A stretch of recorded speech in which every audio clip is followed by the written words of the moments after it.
Hey guys, welcome aboard to Snoozy Voyager, where tonight we are not sailing anywhere glamorous. We are not going to Paris, we are not going to Rome, we are going to the 14th century, specifically the year 1325, where the biggest political crisis on the continent involved a bucket. Yes, a bucket. Not a siege, not a throne, not a disputed heir, a bucket. So before we get into the glorious, deeply unnecessary chaos of medieval Europe, take a second to like the video and subscribe to the channel, but only if you actually enjoy what I do here. Leave a comment telling me where you're listening from and what time it is for you. Drop a little flag emoji if you feel fancy. I read them, I love them, and they make me feel slightly less like I'm narrating into the void at midnight. Now dim those lights, switch on your fan for that soft white noise, pull your blanket up, and tuck your feet in so the imaginary rats can't get to your toes. We have things to discuss. Have you ever wondered what it actually felt like to live in medieval Europe when half the continent was either on fire or arguing about who owned the fire? Did people in 1325 know they were living through history, or did it mostly just feel like a very bad Tuesday? What did you eat when your options were boiled grain, slightly worse boiled grain, or whatever fell off the cart? Was there a word for a bad day back then, or was every day just Tuesday? Could you walk down the street without somebody's pig getting in your way? What happened when two city-states went to war over stolen property, and that property was not gold or land or a royal heir, but an oak bucket from a well? Could you survive a life in which your entire social standing, your legal rights, your dinner and your chances of going to heaven were all determined before you were born? And most importantly, if you had to fight in a war started over a bucket, would you at least try to grab the bucket on the way out? Congratulations, you have just woken up in 1325. The Pope is in France and very annoyed about it. The Holy Roman Emperor is also annoyed, though about different things. Your city is probably at war with the city next door and nobody can fully remember why. You have a scratchy wool tunic, a suspiciously damp floor, and somewhere in northern Italy, two city-states are about to go to war over a piece of wood pulled from a well. Good morning. This is your life now. You wake up not to an alarm clock, but to the aggressive ringing of church bells that sound less like a gentle morning call and more like the town collectively panicking. The air is cool, slightly damp, and carries the scent of smoke, animals, and something vaguely sour that you'll soon realise is just normal now. You're in Modena, a proud medieval city, and before you can even figure out where your socks are, or if socks exist, you hear shouting in the streets. Not casual shouting, passionate, deeply committed shouting. The kind that suggests someone has taken something very seriously. And as you sit up, wrapped in what feels like a blanket made of questionable decisions, you begin to realise that today is not going to be a quiet one. You lie there for a moment, staring at the wooden beams above you, which creak in a way that feels personal. The bells continue, loud, persistent, judgmental. In your old life, a sound like this would mean something dramatic, an emergency alert, maybe a fire, or a notification that your phone battery is at 1%. Here, it just means morning. Possibly also panic. It's hard to tell. The line between routine and crisis is very thin in 1325. You swing your legs over the side of what can generously be described as a bed, and your feet meet a floor that is cold, uneven, and slightly suspicious. There is no comforting rug, no soft landing, just wood that has seen things.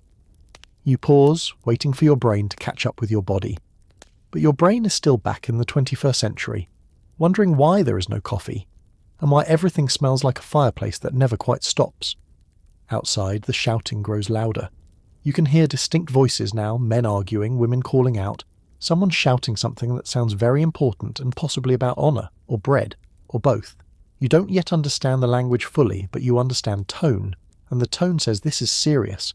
Possibly unnecessarily serious. You stand up slowly like someone who suspects gravity has changed overnight. Your joints protest in a way that feels ancient. Not old, ancient. As if your body has already adapted to this time period and decided to fully commit to discomfort. You stretch, and something in your back makes a sound that would normally require a follow-up appointment. There is light coming through a small window, if window is the right word for a hole with ambitions. The sunlight is soft, filtered through a haze of smoke and morning mist, giving everything a slightly dreamy quality. If you ignore the shouting, the smell, and the overwhelming sense of historical inconvenience. It's almost peaceful. Almost. You move toward the doorway, each step a careful negotiation with the floor. There are no clear paths, no reassuring signs that this structure was built with your safety in mind. You reach the door and hesitate for a moment, because once you open it, you're no longer just observing this world, you are in it, and judging by the volume of the bells and the enthusiasm of the shouting, this world is already having a day. You open the door. The street greets you like a conversation you didn't ask to join. People move quickly, purposefully, as if everyone received the same urgent message at the same time. A man rushes past carrying something that looks heavy and possibly symbolic. A woman is speaking rapidly to another, her hands moving in a way that suggests either storytelling or mild accusation. A child runs by completely unbothered, which is somehow the most concerning part. And above it all, the bells continue, steady, relentless. Like a soundtrack to poor decision-making. You take a step outside and the air hits you fully now. It's a mix of smoke from cooking fires, the earthy scent of animals, and the unmistakable presence of a city that does not believe in subtlety. It fills your lungs, and for a brief moment you consider the possibility that breathing is optional. It is not. You look around, trying to piece together what is happening. There are no signs, no announcements, no helpful notifications explaining the situation, just people reacting, moving, talking, preparing, and then you notice it. The direction of their attention, the way conversations seem to orbit around a single idea, the repeated gestures, the shared expressions, the collective focus of an entire city. Something has happened, something important enough to ring every bell, something serious enough to pull everyone into the streets, something that has turned an ordinary morning into, whatever this is. You don't know it yet. But somewhere nearby, a bucket has already changed everything, and your day has barely started. Let's talk about mornings. Not your modern, coffee, scroll, regret kind of morning. No, your new routine begins with a quick internal check. Are you alive? Good. That's step one. Step two is figuring out what part of your body aches the most. The bed you woke up on is less luxury mattress and more wooden suggestion. Your back feels like it has been negotiating with gravity all night and lost. Outside, people are already working, arguing, feeding animals, and possibly plotting revenge. You stretch, and something cracks in a way that feels both concerning and deeply medieval. There is no slow start here. The day has already begun without you, and it expects you to catch up immediately.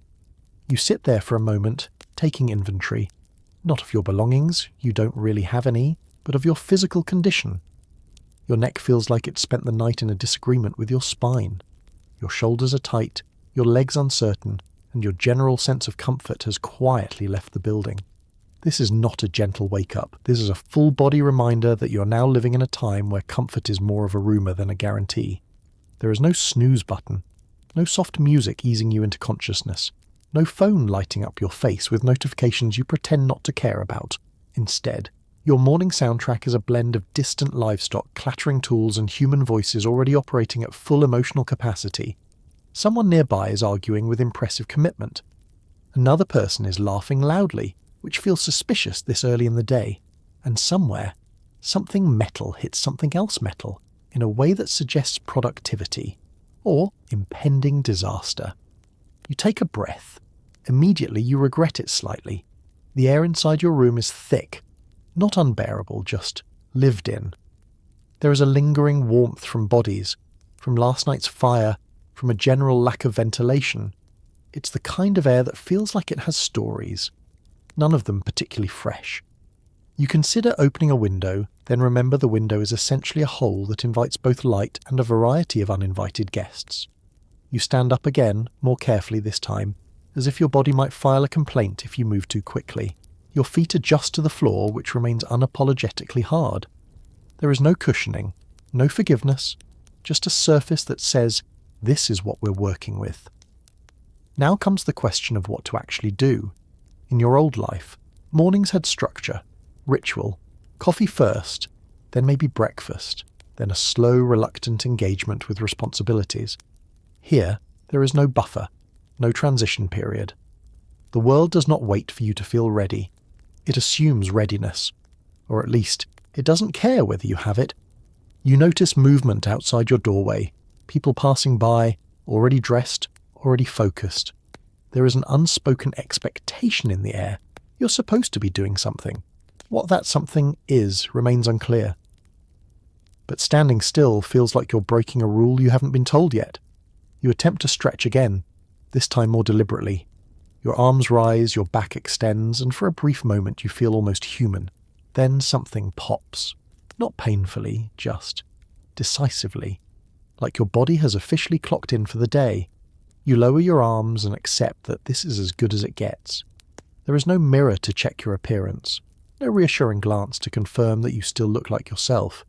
You are operating on trust now, or perhaps denial. Either way, presentation is no longer your top priority. Survival has quietly taken that spot. You step toward the doorway again, this time with a bit more intention. The sounds outside are clearer now, footsteps, voices, the low hum of a city already in motion. You realise that whatever is happening out there, you are expected to be part of it. Not necessarily as a key player, more like an extra who still needs to hit their mark. And as you pause at the threshold, one thought settles in with surprising clarity. There is no going back to bed. Not because you don't want to, but because medieval life has already decided that your day is happening, whether you're ready or not. So you step forward. Because in 1325, your morning routine is simple. Exist, and hope it goes well. It's time for breakfast. Bad idea. You're handed something that resembles bread but has the emotional weight of a brick. This is your introduction to medieval cuisine. Simple, durable, and occasionally alive. You take a bite and immediately question every life choice that led you here. There's also something in a bowl that might be porridge, or soup, or a philosophical question. It's warm, which is encouraging, but the flavour is somewhere between earthy and did someone forget this existed. There is no coffee, there is no comforting routine, there is only chewing and hope. You stare at the bread for a moment longer than socially acceptable, turning it slightly in your hands like it might reveal its intentions. It does not. It just sits there, dense, confident and completely unbothered by your hesitation. You tap it lightly against the wooden table. It produces a sound that suggests it could double as construction material. You take another bite. It resists, not aggressively, just firmly, like it has a sense of purpose. You chew slowly, partly because you have to, and partly because you're trying to understand what exactly is happening in your mouth. The texture is dry but also somehow chewy, a combination you didn't think was possible without modern science. Across from you, someone is eating the same thing with complete focus. No hesitation, no confusion, just quiet determination. This is clearly not their first encounter with medieval breakfast. You try to mirror their confidence. It does not transfer. You reach for the bowl. The content shifts slightly, as if acknowledging your attention. Steam rises gently, carrying a smell that is not unpleasant, just vague, comfortingly vague. You dip whatever utensil you've been given, something between a spoon and a suggestion, into the mixture and lift it carefully. It drips, slowly. You bring it to your mouth and take a cautious sip. It is warm. That's the first thing you notice. Warm and soft, which immediately feels like an upgrade from the bread situation. The flavour is mild, almost shy. There's grain in there, maybe some vegetables, possibly a memory of seasoning. It's not bad. It's just not committed to being anything in particular. You take another sip. This time, you're less cautious. And that's when you notice a small, unexpected texture. Something that doesn't quite belong. You pause mid-chew, considering your options. You could investigate, or you could not. You choose not. This feels like a situation where curiosity is not rewarded. Around you, the room is filled with the quiet sounds of eating. Bowls being set down, bread being broken, sometimes literally. Occasional conversation drifts through. But it's not the kind of light morning chat you're used to. It's practical, direct, focused on the day ahead, which seems to involve a surprising amount of urgency for something that began with a bucket. You look around, noticing that no one is rushing, but no one is relaxing either. This is not a leisurely breakfast. This is fuel, necessary, functional, and slightly questionable. You try dipping the bread into the bowl. This helps. Slightly. The bread softens just enough to become manageable, though it still maintains a certain level of resistance, like it wants you to earn every bite. You chew again, more confidently this time, as if you've entered into an understanding with your food. You haven't, but it feels like progress. You swallow and immediately miss water. There is none. Instead, you are offered something in a cup. You take it, grateful, and take a small sip. It is not water. It's something fermented. Slightly sour, slightly bitter, and surprisingly strong for something you were expecting to be refreshing. You blink, processing the flavour, and then take another sip because what else are you going to do? Hydration, it seems, comes with personality here. You set the cup down and take a moment. This is your breakfast now. No menu. No substitutions. No reviews to check beforehand. Just whatever is available, prepared with varying degrees of enthusiasm and consistency. And yet, as you sit there chewing slowly, something shifts. You're eating. You're warm. You're surrounded by people who are doing exactly the same thing, facing the same bread, the same bowl, the same slightly mysterious drink. There's a strange kind of comfort in that. A shared experience of mild culinary confusion. You take another bite. It's still not great. But it's not shocking anymore either, and that might be the most medieval thing of all. Because breakfast here isn't about enjoyment. It's about survival, with a side of you'll get used to it. Eventually, probably. Let's talk about bathing, or more accurately, the concept of bathing. You quickly learn that cleanliness in 1325 is less about daily practice and more about occasional ambition. Water is available technically, but heating it requires effort, planning, and a willingness to question your priorities. Most people simply do not bother unless absolutely necessary. You consider washing your face, then remember you have no mirror, no soap as you know it, and a strong chance of making things worse. Around you, the general aroma of humanity is present. It's not aggressive. It's just persistent, like a smell that has settled in and signed a lease. You pause for a moment, standing there, holding a vague intention to be clean. It feels like something you should do, something responsible, something your past self would expect. But as you look around, you begin to realize that the entire concept of freshness has been redefined. Not lowered, just reinterpreted. There is a bucket nearby. Not the bucket, just a bucket. You eye it cautiously. It contains water, which is promising, but also a floating leaf, which raises questions. You dip your fingers in. The water is cold, not refreshingly cold, not invigorating, just cold in a way that suggests regret. You pull your hand back immediately. In your old life, you had options.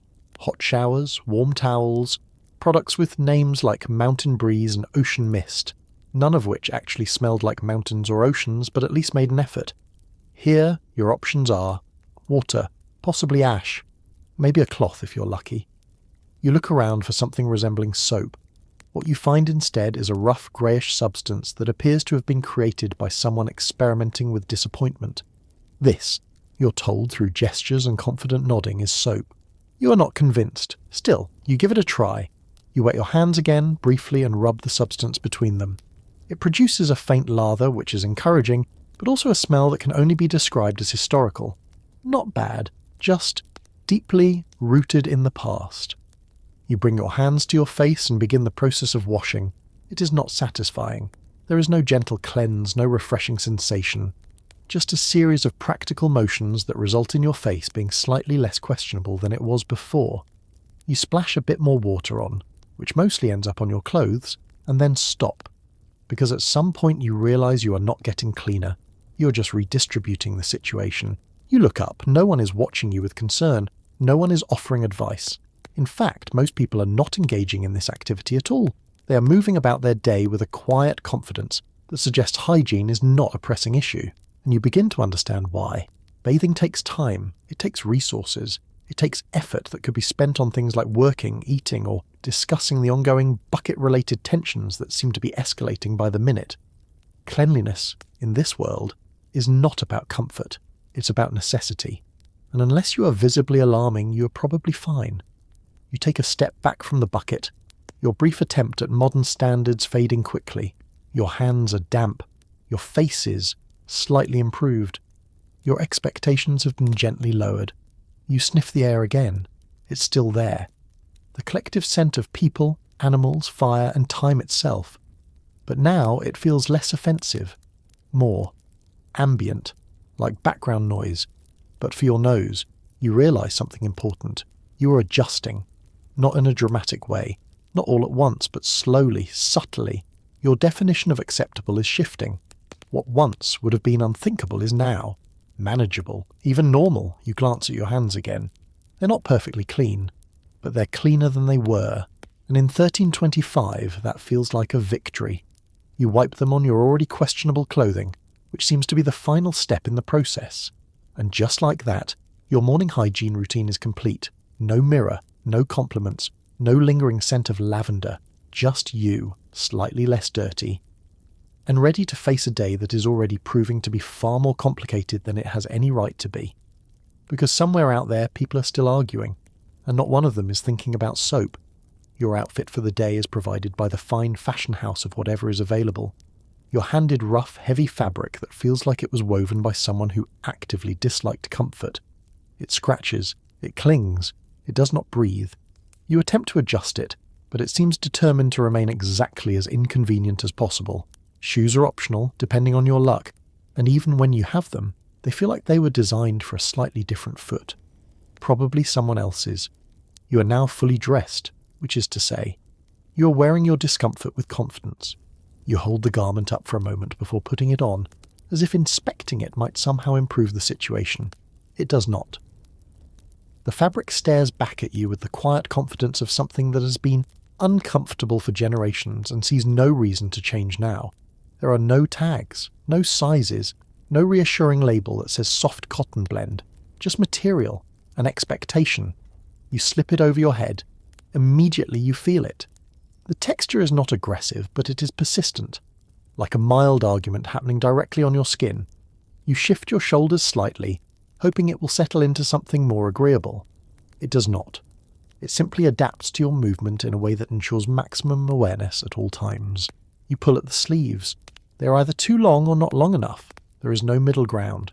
You adjust again, then give up, accepting that this is not a system designed for customization. This is clothing with a purpose, to exist, to cover, and to endure. Comfort is optional, mostly theoretical. Next comes the outer layer, because apparently one level of inconvenience is not sufficient. This piece is heavier, thicker, and carries with it the faint smell of smoke and history. You put it on and immediately feel warmer, which is good. Also slightly restricted, which is less good. You attempt to move your arms freely. You can, but with a sense of negotiation.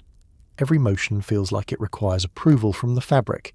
You reach forward, then back, testing your range like someone who just installed a new operating system and isn't entirely sure what works yet. It works, just not smoothly.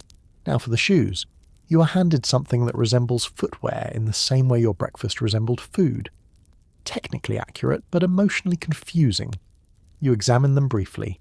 They are made of leather, thick and sturdy, with a shape that suggests they were designed with a general idea of foot, rather than a specific one. You put one on, it fits, in the sense that your foot is inside it. You put the other on. This one has opinions. It presses slightly in places you weren't aware could be pressed. Not painfully, just insistently. You take a few steps, adjusting your weight, trying to find a rhythm that works. The shoes respond by existing exactly as they are. You walk a few more steps. This is your life now. There are no cushioned soles, no arch support, no reassuring bounce that tells you everything is going to be okay.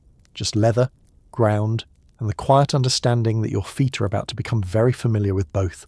You look down at yourself. This is you, fully dressed for 1325.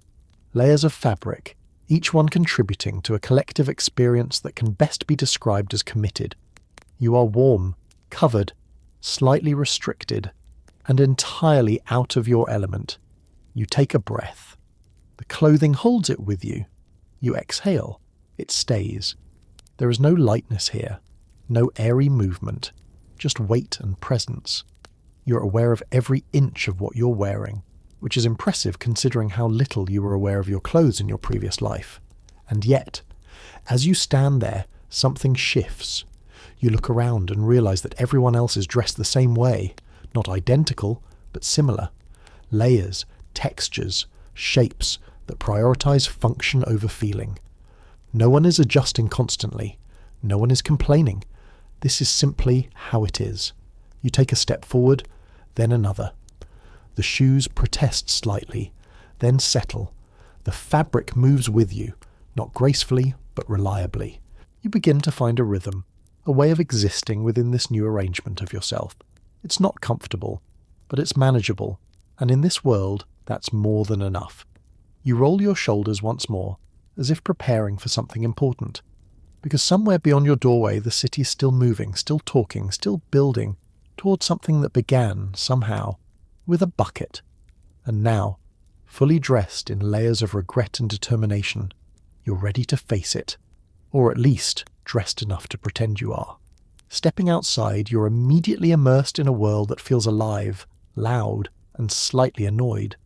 The streets are narrow, uneven, and bustling with people, animals, and the occasional mysterious puddle that you wisely choose not to investigate. Vendors shout, children run, someone argues loudly about something that may or may not be bread-related. The buildings lean in close, as if they too are trying to hear the gossip, and everywhere there is movement, purposeful, chaotic, relentless movement. You are part of it now, whether you understand it or not. You take a few cautious steps forward, your new shoes negotiating every uneven stone like they're filing complaints with each footfall. The ground beneath you is not smooth. It's a patchwork of worn cobbles, dips, and subtle traps designed to remind you that balance is a privilege, not a right. You adjust your pace instinctively, learning quickly that walking here is less about speed and more about strategy. To your left, a man pushes a wooden cart stacked with goods that look important, though you have no idea what they are. He moves with determination, weaving through the crowd with the precision of someone who has done this 1,000 times. To your right, a woman is loudly negotiating with a vendor, her voice rising and falling like a performance. You don't understand the words, but the tone is universal. This price is unacceptable, and we will be discussing it. You keep moving. There is no clear path, no designated side of the street, no polite spacing. People pass close, very close, sometimes brushing against you without acknowledgement. It's not rude, it's just efficient. Space is limited, and everyone is using it fully. And then there are the animals. A goat wanders past you with complete confidence, as if it owns property here. A chicken darts between your legs, causing a brief moment of panic that you disguise as a graceful adjustment. Somewhere behind you, you hear the unmistakable sound of hooves, followed by someone shouting in a tone that suggests you should move. Immediately, you move, quickly. A cart rolls by, pulled by a horse that looks both patient and slightly disappointed in humanity. The driver barely glances at you as he passes, focused entirely on navigating the narrow street without turning it into a historical incident. You pause for a moment near what appears to be a small stall. The vendor is arranging items, vegetables you think, though they look more rugged than anything you're used to. He glances at you briefly, assessing, then returns to his work. There is no sales pitch, no friendly greeting, just a quiet understanding that if you want something, you'll ask. You don't, mostly because you're still trying to understand where you are, and why everyone seems slightly on edge. The noise continues around you, a constant hum of voices, movement and activity. It's not overwhelming exactly, just full. There is no silence here, no pause. Even the air feels busy, carrying fragments of conversation, the clatter of tools, the occasional burst of laughter or argument. You notice the buildings more closely now. They are tall, narrow and close together, their upper levels leaning slightly inward as if sharing secrets. The walls are rough, textured, and marked by time. Small windows peek out at irregular intervals, some open, some shuttered, all contributing to the sense that you're being quietly observed. You probably are. You adjust your posture slightly, trying to look like you belong. It's not entirely convincing, but it's something. As you continue down the street, you begin to notice patterns. Groups of people gathered in small clusters, talking with intensity, gestures that repeat, words that seem to carry weight, even if you don't fully understand them. There is a shared focus here, a collective attention directed towards something just beyond your current awareness. You slow your pace, listen more closely. There's a word you hear more than once. You don't catch it fully, but the tone around it is unmistakable. It's important, charged, the kind of word that makes people lean in, lowers voices or raises them depending on the mood. You pass another group, this one more animated. A man gestures sharply, pointing down the street, his expression a mix of frustration and pride. Another responds, equally passionate. Heads nod, hands move. The conversation feels less like a discussion and more like a shared declaration. You're not just in a busy street. You're in a city that's building towards something. And as you stand there, surrounded by movement, noise, and a growing sense of purpose that you haven't quite grasped yet, you realize something important. This isn't chaos, it just looks like it. Underneath it all, there is structure, routine, understanding. Everyone knows their role, their place, their next step. Everyone except you. You take another careful step forward, adjusting your footing, your clothing, your expectations. Because in Modena, the streets don't slow down for confusion. They carry you with them, and somewhere in this controlled chaos, a bucket has already started a conversation that no one seems willing to end. Your neighbours are. Interesting. They're curious about you, in the way people are curious about something that might be useful or mildly suspicious. Conversations are direct. There is no small talk. Within minutes, someone has asked you where you're from, what you do, and why you look like you've just seen a ghost. Which, to be fair, you kind of have. They are warm, in their own way, but also deeply invested in local rivalries that you do not yet understand. You nod a lot. It seems like the safest option. You quickly learn that privacy, as you once knew it, does not exist here. Your arrival, your existence really, is already a topic of discussion. People glance at you, not rudely, but thoroughly. The kind of glance that gathers information. Your clothes, your posture, your slightly confused expression, all noted, catalogued, quietly debated. A man approaches you first. He doesn't ease into the conversation. There's no good morning or polite introduction. He simply looks at you, tilts his head slightly and says something that clearly requires an answer. His tone suggests this is not optional. You blink, process nothing, and respond with the universal language of medieval survival. A confident nod. He pauses, nods back. This, apparently, is enough. Another neighbour joins, then another.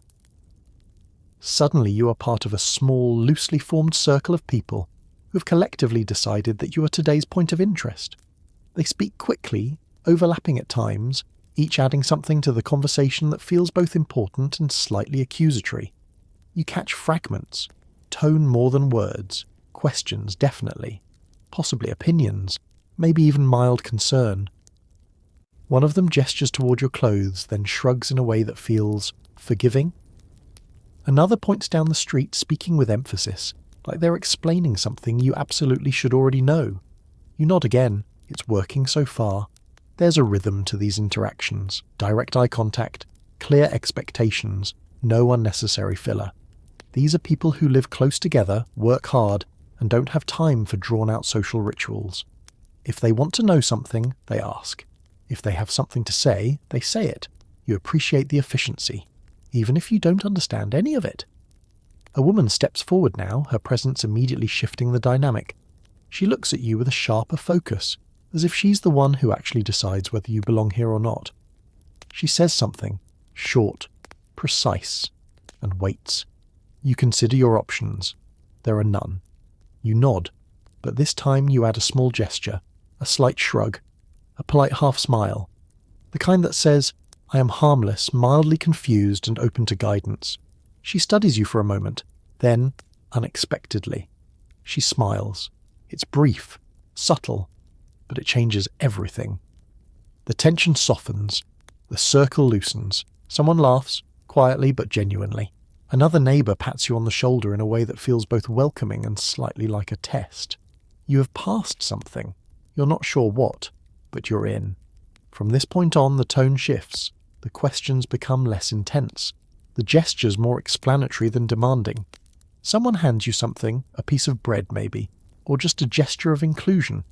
Another points out something down the street, speaking slower now, as if trying to help you follow along. You begin to pick up on more than just tone, names perhaps, places, repeated words that seem to carry weight. You hear Modena clearly, then another name, Bologna.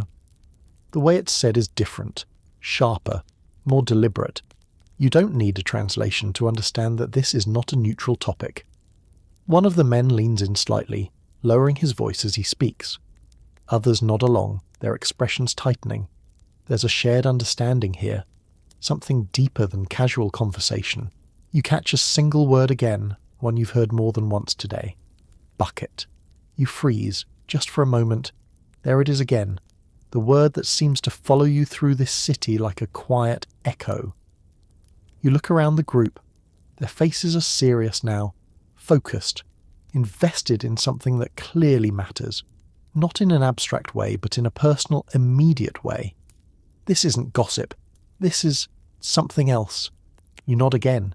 Of course you do. Because at this point, nodding is not just a response, it's a strategy. The conversation continues, flowing around you, through you, occasionally pausing to include you in ways you don't fully understand. But you're no longer outside of it. You're part of the rhythm now, part of the space. One of the neighbours gestures for you to follow them, not forcefully, just expectantly. As if the next step in your day has already been decided, and you've been quietly included. You hesitate for half a second, then step forward. Because in 1325 your neighbours don't just greet you, they assess you, accept you, and then immediately involve you in whatever is about to happen next. And judging by the way they keep saying that one word, it's going to involve a bucket. Now we arrive at the heart of the situation. The tension between Modena and Bologna is not new. It is old, layered, and deeply personal. These cities have been disagreeing for so long that no one entirely remembers how it started. But everyone agrees that it is very important. You begin to hear the names spoken with a certain tone. Modena, proud and stubborn. Bologna, equally proud and possibly louder. This is not just politics, this is identity. And you have just woken up in the middle of it. You walk alongside your newly acquired neighbours, who continue talking as if you've always been part of this conversation, which is both comforting and slightly alarming. The name Bologna comes up again and again. Each time it carries weight, not just as a place, but as a feeling. You start to piece things together. This isn't just two cities that don't get along because of a minor disagreement over property lines or whose bread is better. This is something deeper. In 1325, northern Italy is not one unified country. It is a patchwork of independent city-states, each with its own loyalties, alliances, and very strong opinions about everything. And Modena and Bologna? They're on opposite sides of a much larger divide. You begin to hear new words woven into the conversation. Names that don't sound like places but factions. Guelphs, Ghibellines. They're spoken with the kind of seriousness that suggests you should absolutely know what they mean. And absolutely pick one. Here's the situation. Some cities support the Pope, those are the Guelphs. Others support the Holy Roman Emperor, those are the Ghibellines. It's a political and religious divide, but also a deeply social one. Families, neighbourhoods, entire cities align themselves with one side or the other. And Modena, Ghibelline, Bologna, very much Guelph. So when these two cities look at each other, they're not just seeing neighbours, they're seeing rivals, opposites, people who represent everything they are not. You glance at the faces around you as the conversation continues. There's pride there, a quiet certainty. Modena is right. Of course it is. Why wouldn't it be? You nod slightly because that seems appropriate. One of the men gestures broadly as he speaks, clearly describing something historical.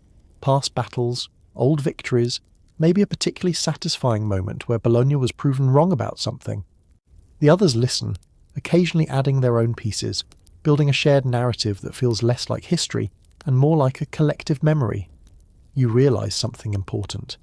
This rivalry is not abstract. It's lived. It's in the stories they tell, the way they speak, the assumptions they carry. It's part of daily life, woven into conversations as naturally as weather or work. You don't need a formal explanation to feel it. It's everywhere. You pass by a small group of men further down the street. Their conversation stops briefly as your group approaches. There's a pause, a glance, not hostile but aware. Then the conversation resumes, but quieter, more contained. You lean slightly toward one of your neighbours, trying to understand the shift. He mutters something under his breath. A single word stands out. Bologna. You look again. Ah, not everyone here is from Modena, or at least, not everyone is trusted the same way.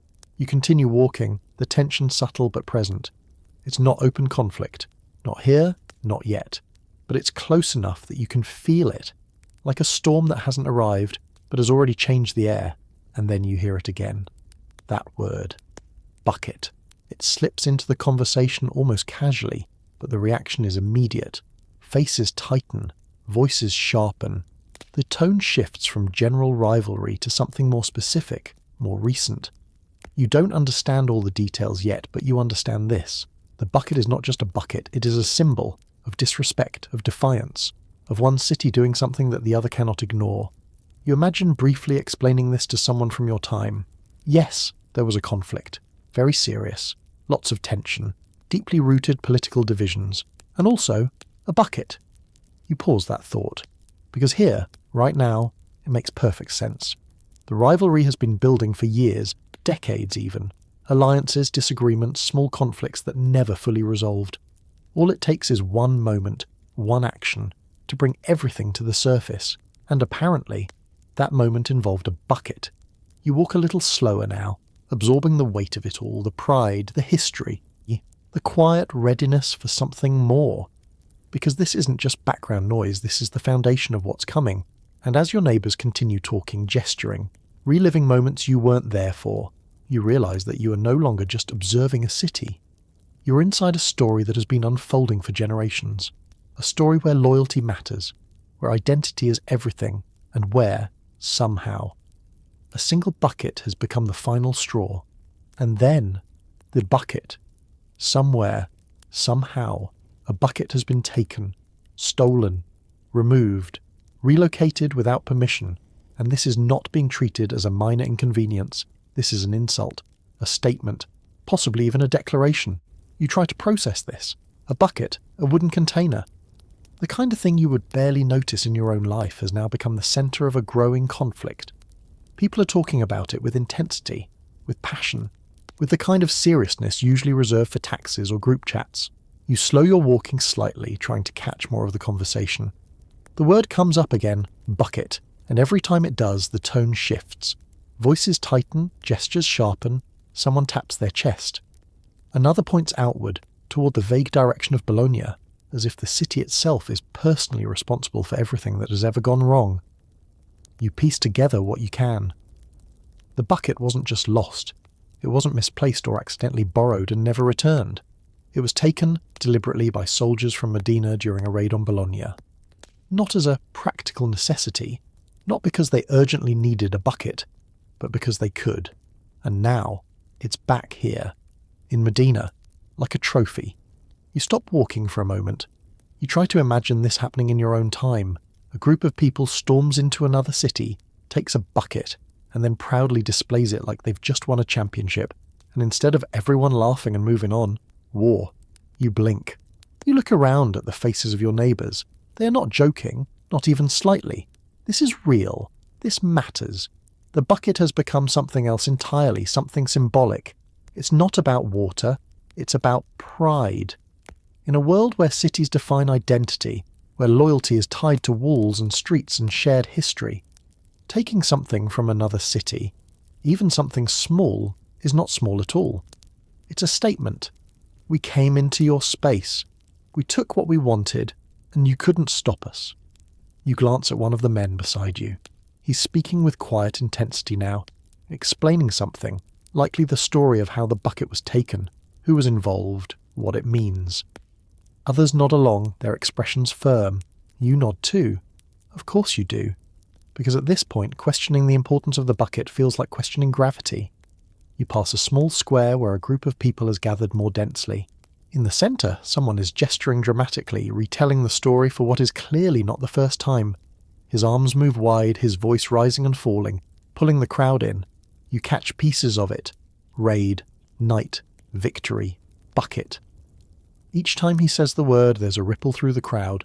Not laughter, not disbelief, just recognition, agreement, a shared understanding that this object, this simple wooden container, now carries weight far beyond its original purpose. You imagine the bucket itself, probably worn, maybe slightly cracked, definitely not glamorous. It doesn't glow, it doesn't hum with power, it just exists. And yet here it is, sitting somewhere in this city, at the centre of a growing storm. You wonder where it is now, displayed, hidden, guarded? Is there someone assigned to watch it? Do they take shifts? Is there a bucket supervisor who takes this role very seriously? You almost smile. Then you look around again and decide not to, because no one here finds this amusing. To them, the bucket is proof, evidence, a reminder of a moment where Modena asserted itself over Bologna, and for Bologna, it's the opposite, a humiliation, a challenge that cannot go unanswered. You hear the name Bologna again, this time spoken with sharper edges. Someone spits lightly to the side, not dramatically, just enough to make a point. Another crosses his arms, shaking his head. The mood is shifting. What began as explanation is turning into expectation. Something is going to happen. You feel it now, clearly. This isn't just a story people are telling each other to pass the time. This is a build-up, a collective tightening of resolve, the kind that leads to action, all because of a bucket. You take a slow breath, letting it out carefully. In your world, objects are replaceable. If someone takes your bucket, you get another one. Maybe complain about it online. Possibly write a mildly passive-aggressive message. Here, you raise an army.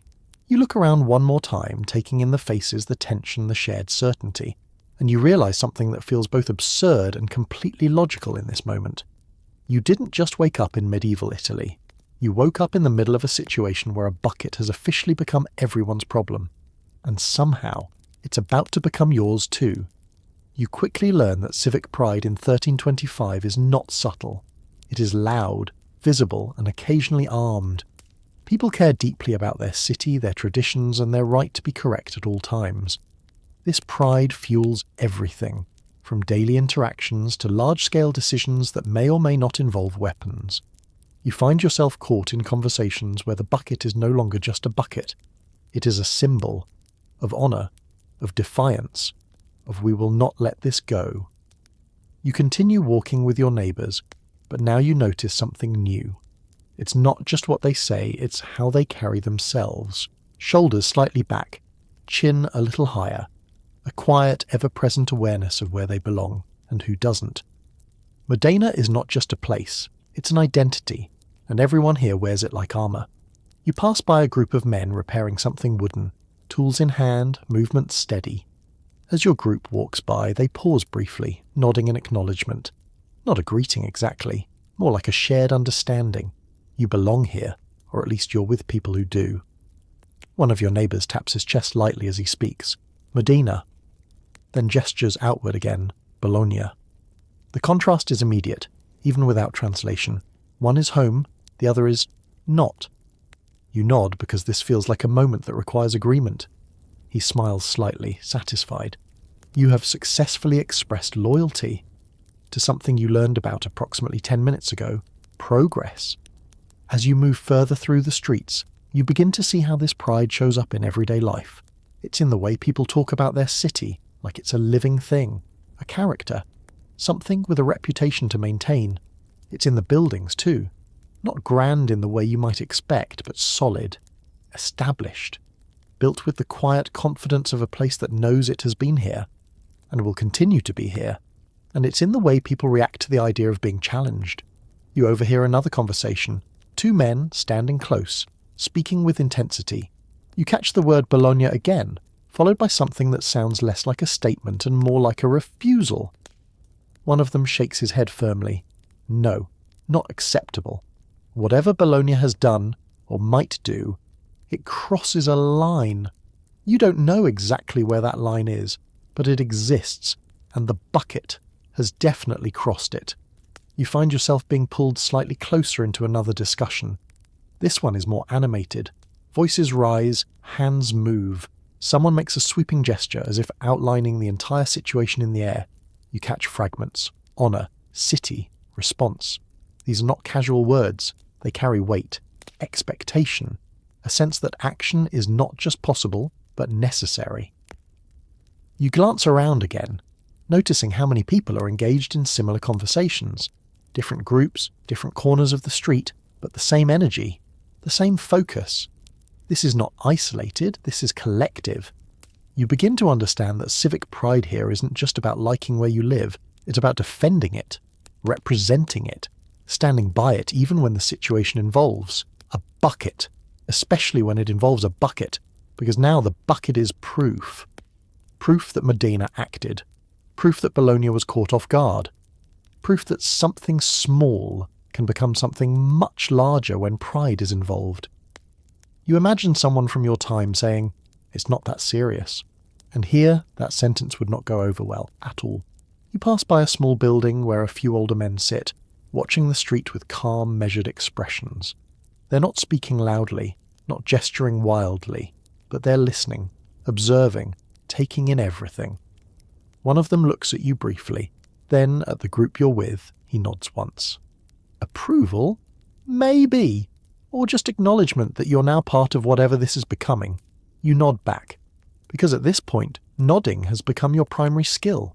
You continue walking, the conversations blending into a steady hum of shared conviction. No one is indifferent, no one is detached. Everyone has a position, a stance, a sense of what should happen next, and you realise something that feels both impressive and slightly terrifying. There is no such thing as staying out of it. Not here, not now.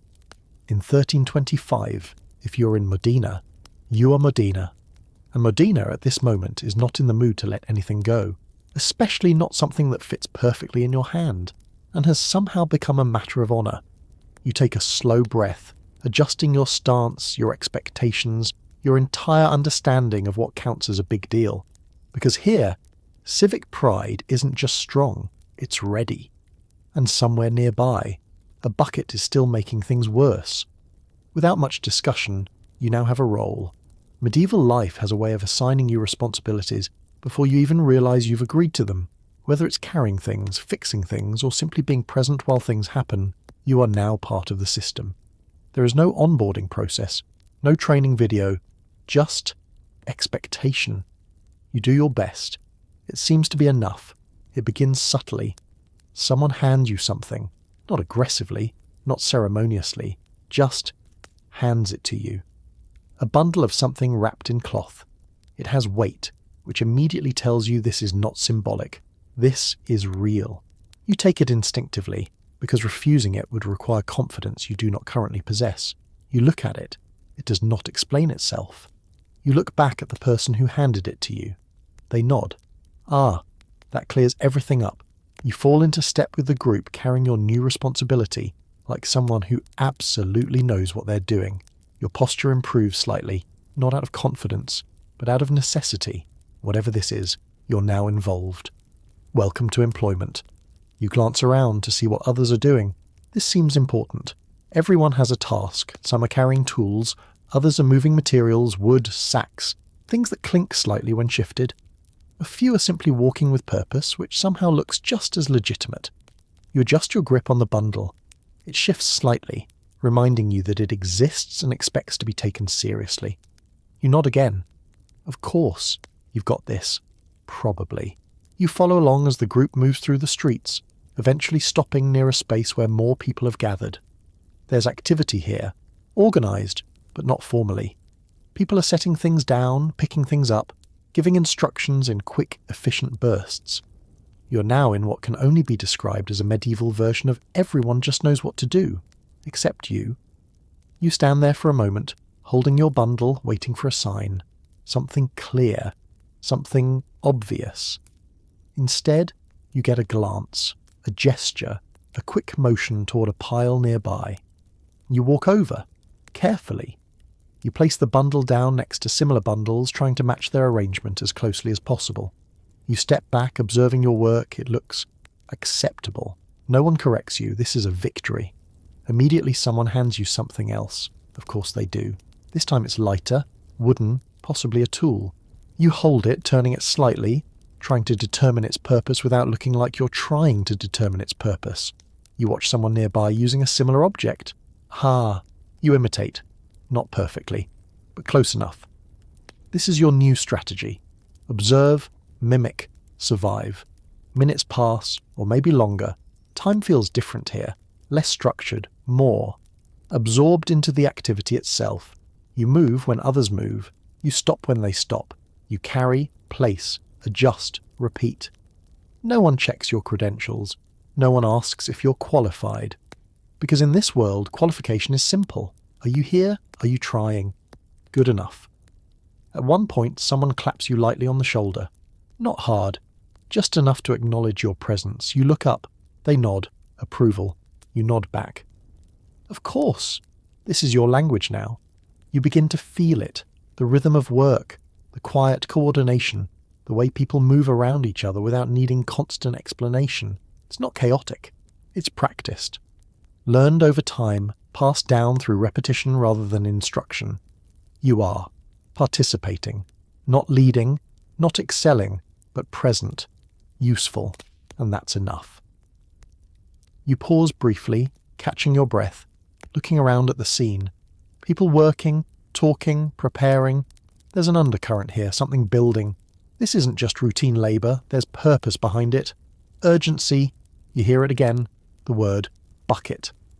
It slips into conversation like a spark, instantly recognised, instantly understood. Heads turn slightly, voices lower, then rise again with renewed focus. Whatever you're doing, it's connected. Of course it is. Everything is. You pick up another item, adjusting your grip with slightly more confidence this time. Your movements are smoother now, less hesitant, still not entirely correct, but convincingly close. And in this moment, you realise something quietly profound. You didn't choose this job chose you. No interview, no resume. No polite email saying we've decided to move forward with another candidate. Just a bundle in your hands and a nod that said, you're in. You take another step, falling back into rhythm, blending into the flow of activity around you.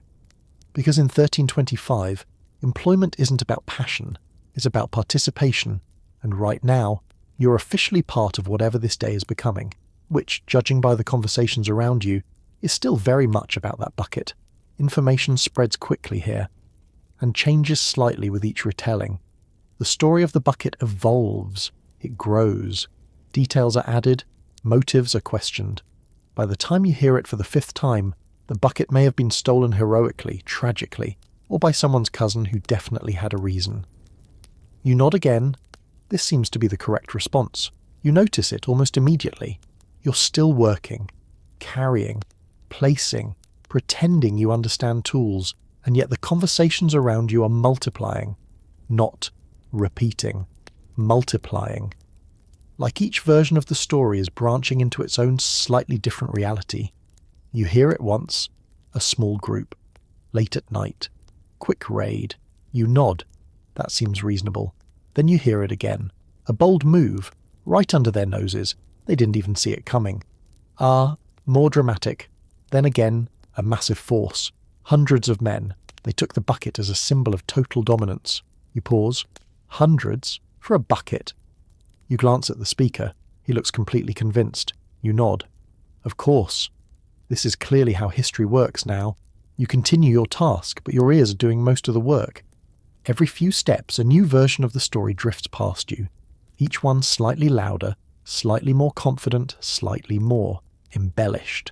Someone nearby insists the bucket was taken from the very centre of Bologna in broad daylight, while their guards watched helplessly. Another claims it was retrieved from a well so deep that only the bravest men dared approach it. A third quietly adds that the bucket itself is special. You turn slightly at that. Special how? He lowers his voice. Not magical, but important. You nod slowly. That clears everything up.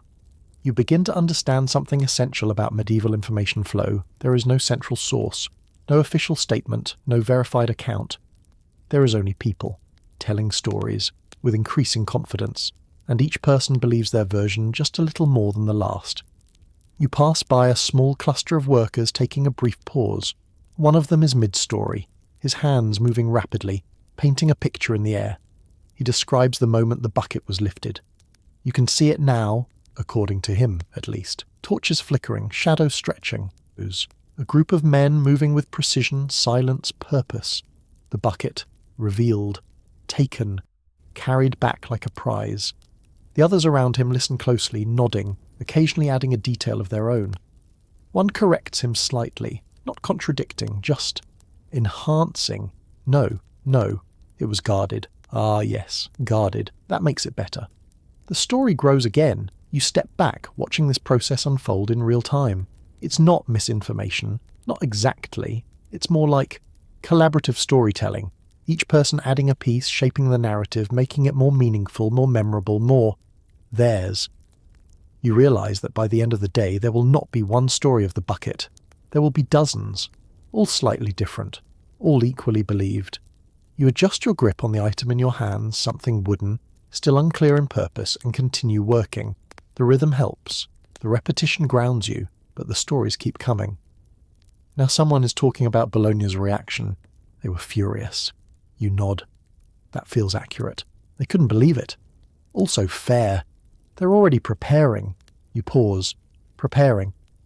You look up slightly, trying not to seem too obvious. The tone has shifted again. Less storytelling. More anticipation. Another voice joins in, quieter, more serious. They won't let this go. You feel that one. It lands differently. You glance around. The energy has changed. Still active. Still busy. But underneath it, something else. A current. A shared awareness that this isn't just a story anymore. It's becoming something real. You take a slow breath, letting it out carefully. Because in your world, news travels fast, but it also gets corrected, verified, updated. Here, news travels fast and becomes truth along the way. Not because it's accurate, but because enough people believe it. You look around at the faces near you, focused, engaged, certain. The bucket is no longer just an object. It's a story. A growing, evolving story that is being told and retold in real time. And every version adds weight. Every retelling adds pressure, until eventually, the story becomes something that demands a response. You pick up another item, moving it into place with slightly more confidence than before. Because at this point you understand something very clearly. It doesn't matter how the bucket was taken. It matters how people believe it was taken. And right now, those beliefs are getting bigger, louder, more certain. You nod once more, almost instinctively, as another version of the story passes by. Because in 1325, information doesn't just spread, it grows. And somehow, every version still ends the same way, with a bucket, and a problem that's getting harder to ignore. As the day continues, preparations begin, not in a dramatic, cinematic way, but in a steady, practical way that feels even more serious. People gather supplies, weapons are checked, plans are discussed. There is an air of inevitability, like everyone knows where this is heading, and no one is particularly surprised. You are swept along with it, still trying to fully understand how a bucket became the main character. At first, it doesn't look like preparation for conflict. It looks like organisation, people moving things, stacking items, checking tools, talking in small groups with focused expressions. If you didn't know better, you might think this was just another busy day, repairs, deliveries, maybe some large project that requires everyone's attention. But you do know better, because of the tone. There's a quiet urgency in the way people move, not rushed, but efficient. Conversations are shorter now, more purposeful, less storytelling, more planning. The energy has shifted from "did you hear what happened" to "this is what we're going to do about it." You're handed something again. Of course you are. This time it's heavier, longer. You hold it carefully, examining it without examining it. It's a pole, or maybe a spear, possibly both. The difference feels important, but not important enough to ask about. You grip it slightly tighter. It feels real. You glance around. Others are holding similar items, some sharper, some more polished. Some clearly used before, worn in ways that suggest experience rather than decoration. You nod. Yes. This is definitely not just a casual Tuesday. Nearby, a group of men is gathered around what looks like a collection of equipment. They're checking edges, tightening bindings, testing weight. One of them swings something lightly, not to show off, but to feel it, to understand it. You try not to stare, because you are now holding something that also has potential. You adjust your grip again, carefully. You walk a few steps mimicking the posture of those around you. Not aggressive, not defensive, just ready, or at least convincingly close to ready. A man approaches looking at what you're holding. He nods once, then adjusts your hand slightly, just a small correction. You let him. He steps back, satisfied. You nod back. Of course. This is now a collaborative effort. You move with the group as they shift toward a more open area. The space feels intentional, not random, like it has been used before for exactly this kind of gathering. People form loose lines, not rigid, not formal, but organised enough to suggest this isn't their first time doing something like this. You take your place somewhere in the middle, because the middle feels safe, not too visible, not too questionable, just present. You watch as someone steps forward, older, more experienced, clearly used to being listened to. He speaks, his voice steady, not loud, but carrying enough weight to hold attention. You don't understand every word, but you understand the structure. This is a briefing, not dramatic, not inspiring in the way modern speeches try to be, just clear, direct, focused on what needs to happen. There are gestures toward the road, toward the direction of Bologna, toward the people gathered here. You feel it now, the shift from possibility to intention. This is no longer just preparation. This is commitment. You swallow slightly, adjusting your stance, your grip, your expectations. Because a few hours ago, your biggest concern was bread that fought back. Now, you're holding something that suggests a very different kind of problem. You glance at the faces around you. No panic, no hesitation, just a quiet readiness. These are not people who are being forced into something.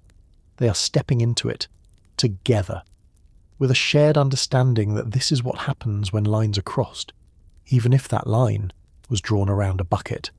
You take a slow breath. The air feels different now, heavier, charged with something that wasn't there before, or maybe it was, and you're only just noticing it. A hand lands briefly on your shoulder. You turn slightly. One of your neighbours. He nods, not a question, a confirmation. You nod back. Because what else are you going to do?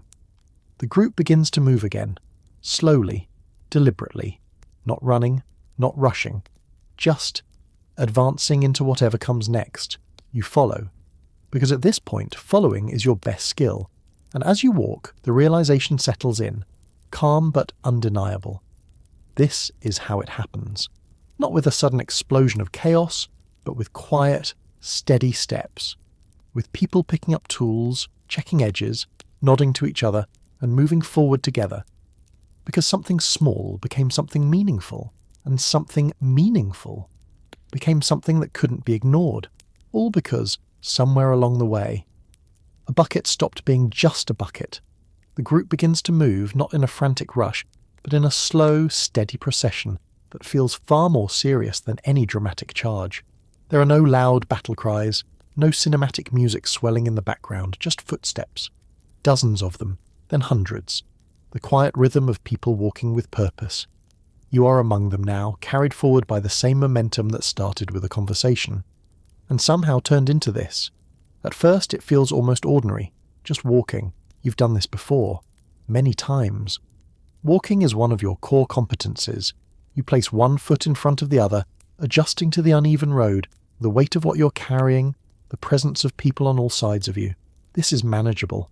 Then you look around, and it stops feeling ordinary, because this isn't a casual stroll. This is a city, moving. Men of different ages, different builds, different levels of confidence, all walking in the same direction. Some speak quietly to each other, others remain silent, focused.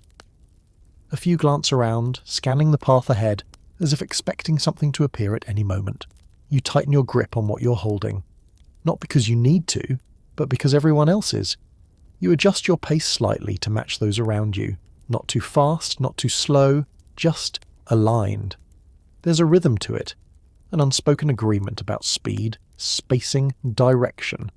No one gives instructions, And yet, everyone seems to know what to do. You pass through the edge of the city where the buildings begin to thin out and the road opens up into something wider, less structured. The air changes here, less dense, less crowded, but not calmer. If anything, it feels more focused. Behind you, the city of Modena remains, busy, alive, full of people who chose not to come. Ahead of you, something else. You're not entirely sure what. You glance at the people beside you. One of them adjusts his grip on his weapon, testing its weight like someone checking a familiar tool. Another rolls his shoulders slightly, loosening up. A third says something under his breath, short, quiet, almost like a reminder to himself. No one looks afraid, but no one looks relaxed either. You walk.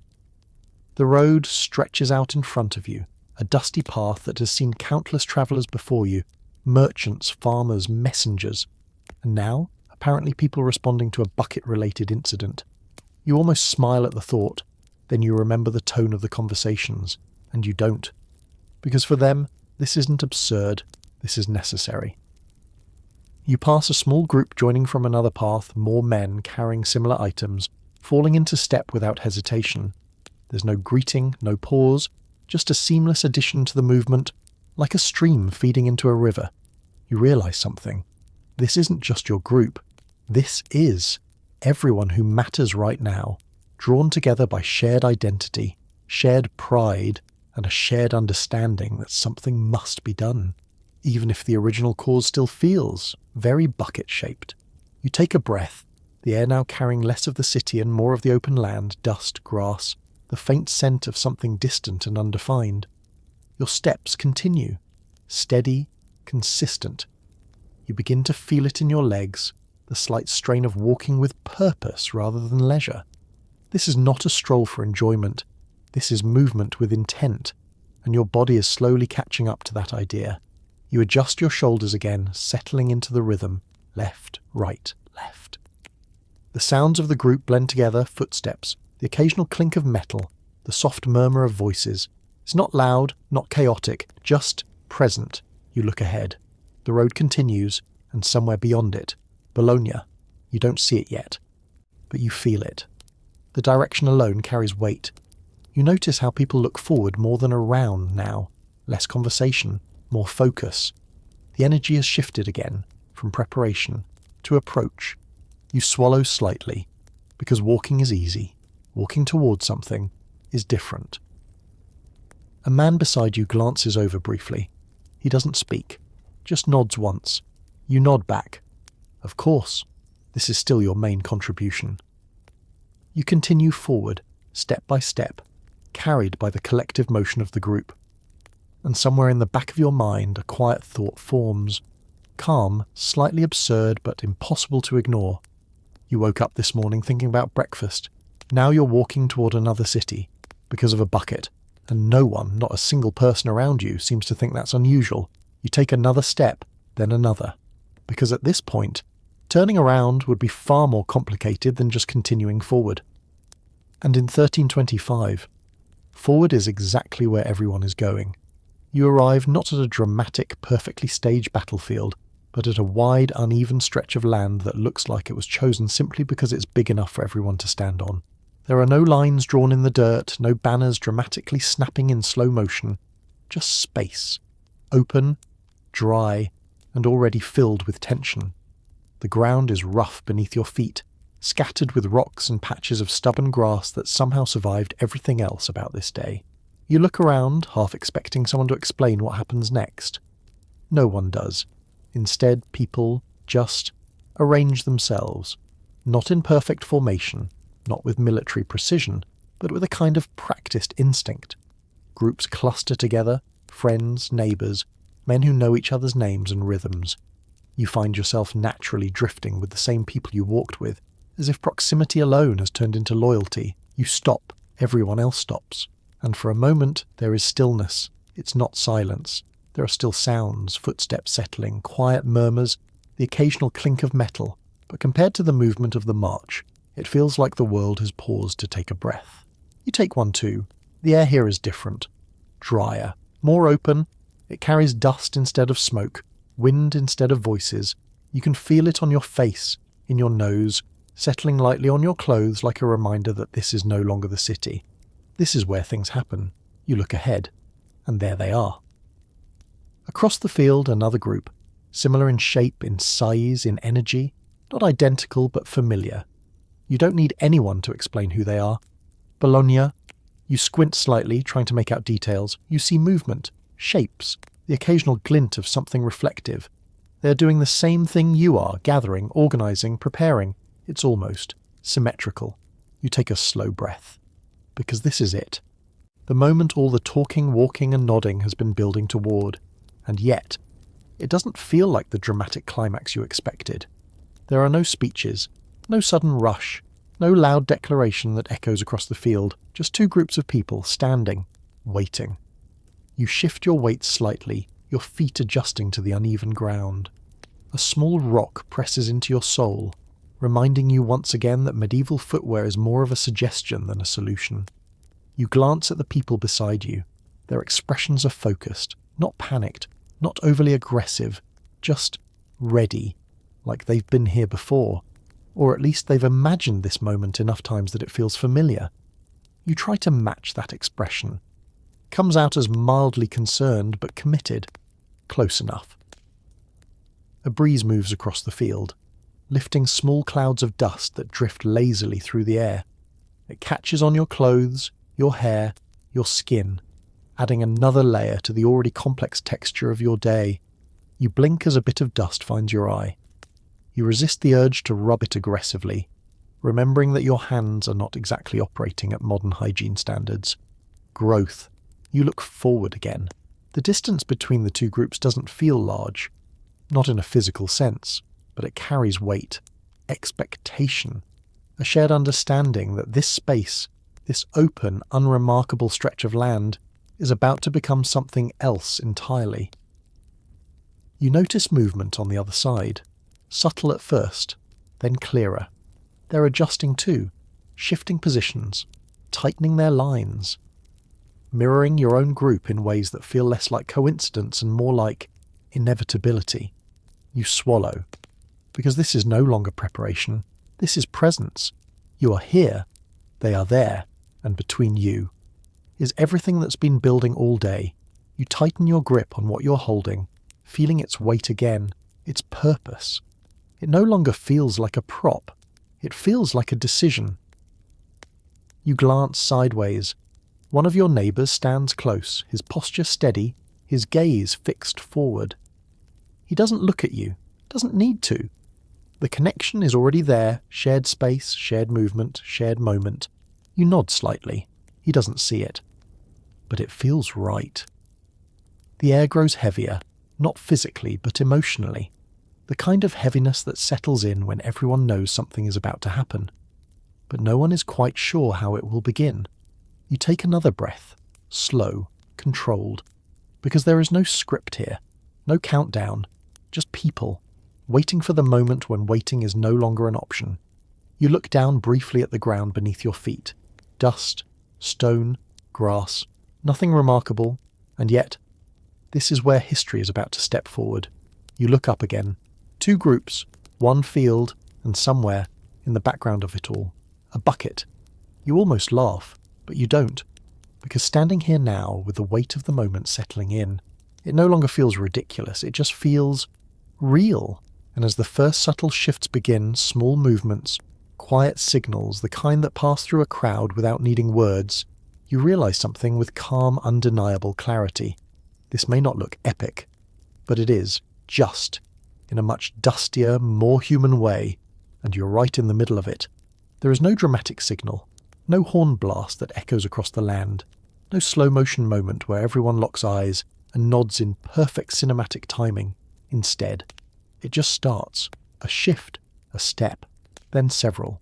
Then suddenly the space between both sides begins to disappear. Voices rise, not coordinated, not poetic, just loud, raw, human noise. You move, because everyone else moves, forward, into something that feels both immediate and completely unclear. At first, you think there might still be time to understand what's happening. There isn't. The movement accelerates, not into a clean, organised charge, but into something far more chaotic. People around you pick up speed, their steps turning from steady walking into uneven running. Not graceful, not synchronized, just fast enough to close the distance. You try to keep up. Your shoes remind you that they are not designed for this. You adjust your stride anyway, because stopping now would be noticeable. The sounds change quickly. What was once a low murmur becomes a mix of shouting, footsteps, and the sharp, unmistakable clatter of things hitting other things. Metal against wood, wood against ground. Voices overlapping, not in conversation, but in reaction.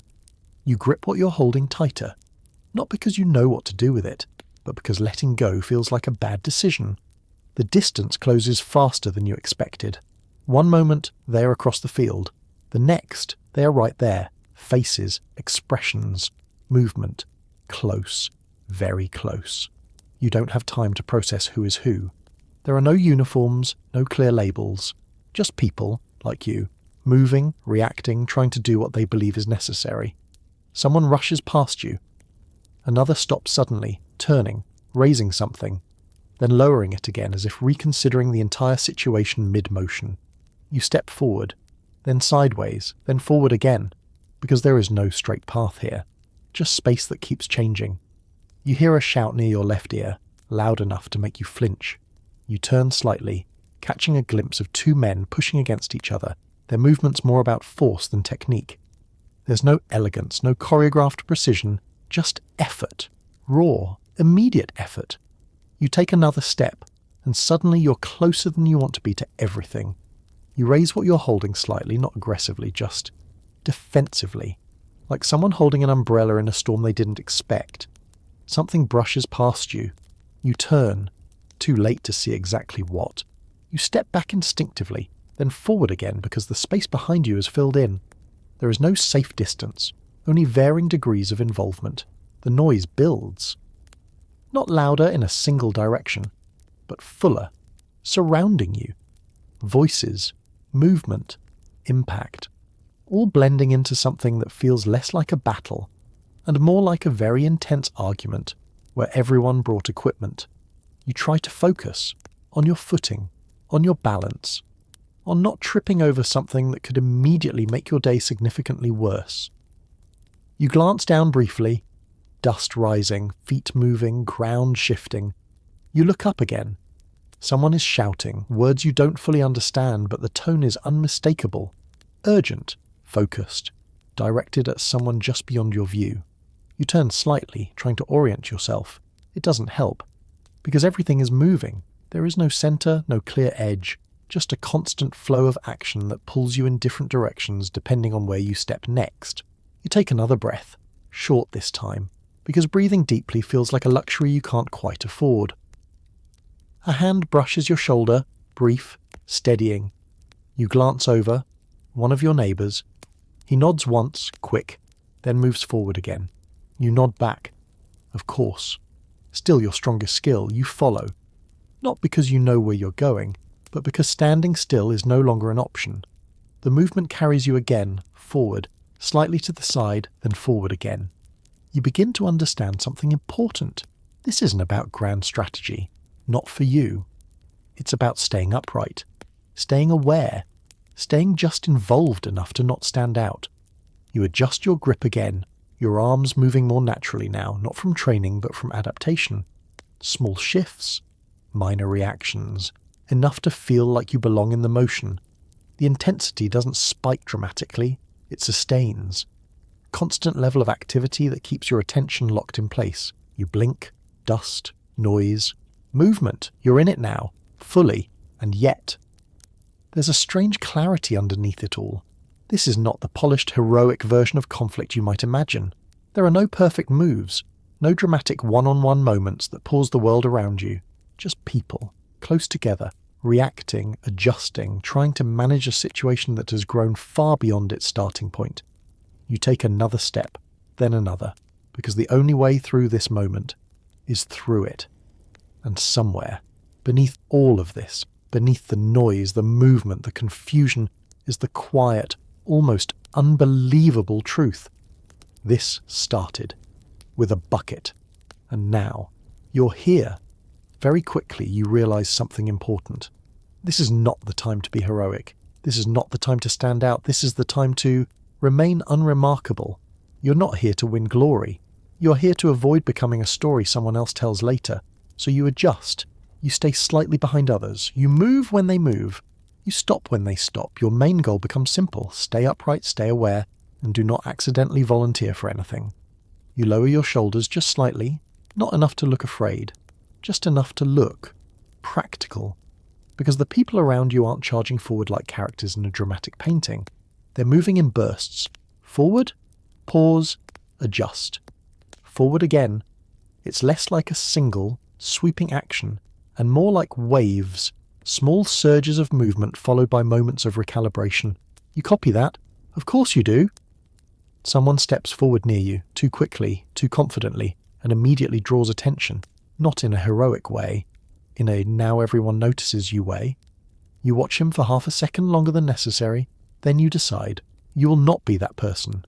You take a half step back, not retreating, just repositioning. This is your strategy now, controlled involvement. You're present, you're participating, but you are not leading anything, not initiating anything, not making decisions that might later be described as unfortunate. You glance down briefly, checking your footing again. Still uneven, still unpredictable. Excellent. You adjust your stance, keeping your balance centered, your movements small. You're learning quickly that large motions attract attention. Small ones keep you in the flow. A movement to your right pulls your focus.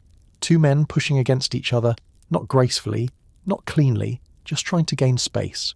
One slips slightly, regains his footing, and both immediately shift their weight again. You take a small step sideways, not involved, just adjacent. That's your comfort zone now. You notice how often people pause, not because everything has stopped, but because they need to reassess. Look around. Find their bearings. It's not constant chaos. It's bursts of intensity surrounded by moments of decision. You use those moments. When things surge, you move with them. When they slow, you breathe. You take a breath now. Short, controlled. Because full, relaxing breaths feel. Overly optimistic. A sound behind you. Sharp. Sudden. You turn your head just enough to acknowledge it, but not enough to fully engage. That's another thing you've learned. Awareness without commitment. You don't need to see everything. You just need to avoid the things that would make your day significantly worse. You shift again, subtly placing someone slightly more experienced between you and the general direction of activity. Not as a shield, that would be obvious. Just a buffer. You're becoming very good at this. A man near you stumbles slightly, catches himself, then keeps moving like nothing happened. No one stops. No one checks. There's no time for that kind of pause. You make a mental note, stay upright. At all costs, you adjust your grip again on what you're holding. It feels more familiar now, not because you've learned how to use it properly, but because your hands have stopped questioning it. It's just there. Part of the experience. You lift it slightly, then lower it again, enough to look engaged, not enough to attract attention. Perfect. You glance around. Faces are focused, breathing heavier now, movements slightly quicker, slightly less measured. The energy is still controlled, but it's wearing down at the edges, becoming more instinctive. You stay in the middle, not the front, not the back. The middle is safe. The middle is where people blend. You like blending. Another surge of movement pulls you forward a few steps. You go with it, then slow as others slow. It's almost like a dance if the dance had no music, no choreography, and significantly more consequences. You almost smile at the thought, then immediately stop.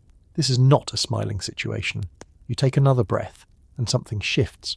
Not dramatically, not all at once, but you notice the intensity dipping slightly. Not gone, just less sharp. The movements are still there, but the edges are softening. The initial rush is giving way to something slower, more tired, more human. You exhale slowly, because you've made it through the most immediate part, without becoming memorable, which in this moment feels like a significant achievement. You glance at the person beside you. He's still focused, still alert, but there's a slight change in his posture too. Less rigid, more settled. You nod. He doesn't see it, but it's fine. Because at this point you understand something very clearly. Surviving this isn't about being the strongest, or the fastest, or the most skilled. It's about not becoming the centre of attention in a situation where attention is the last thing you want. You take another small step, then another, still moving, still present, still, very much not the main character. And in 1325, that might be the smartest role you can play. At some point, without a clear signal, things begin to slow, not stop, just soften. The noise drops slightly. The movement becomes less urgent. People step back more often than forward. There is no whistle, no declaration of victory echoing across the field. Just a gradual shift, like a storm deciding it has made its point. You find yourself standing still more often, breathing more deeply, wondering. Is it over? You don't trust it at first, because everything about the last stretch of time has been unpredictable, fast, loud, confusing. So when the movement around you begins to ease, your instinct isn't relief, it's suspicion. You remain alert. Of course you do. You've learned that sudden stillness can be just another phase of something larger, so you keep your stance steady, your grip firm, your eyes moving, quietly scanning without fully turning your head. But then you notice something. People are stepping back, not in panic, not retreating in fear, just stepping away, creating space where there wasn't any before, breathing more fully, shoulders lowering slightly. The intensity is draining out of the moment, slowly, like water finding its level again. You take a breath, a real one this time, deeper, and for the first time since everything began. It doesn't feel like a risk. You exhale, longer, your shoulders follow. You lower what you're holding just a little, not dropping it, not relaxing completely, just enough to acknowledge that something has changed. You glance to your left. A man wipes his forehead with the back of his hand, leaving a faint streak of dust. He looks tired, not defeated, not triumphant, just tired. You understand that, very clearly. To your right, two others exchange a few quiet words. No raised voices, no dramatic gestures, just a brief conversation like co-workers discussing something that just happened, and deciding it's time to move on. You blink, because that's what this feels like now. Not the end of a grand, defining battle, more like the end of a very intense interaction.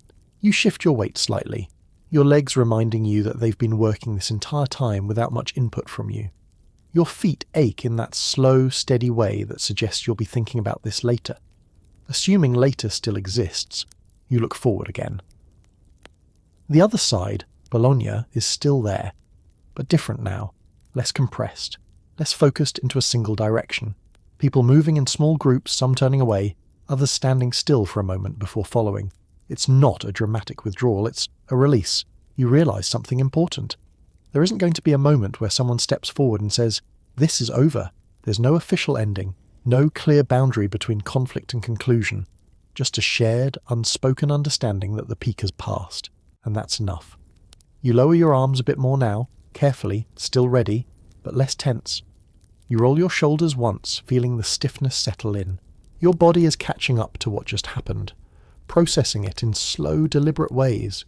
You hear a quiet laugh somewhere behind you, not loud, not mocking, just a release. The kind that comes after tension has nowhere else to go. You almost laugh too. Almost.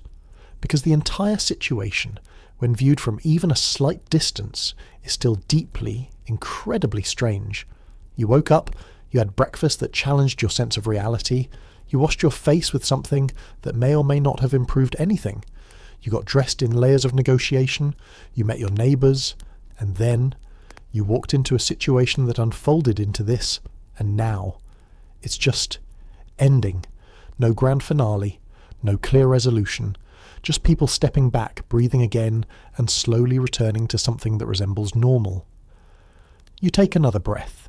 It feels easier now. The air still carries dust, but it's lighter, less charged, less heavy with expectation. You glance at one of your neighbours.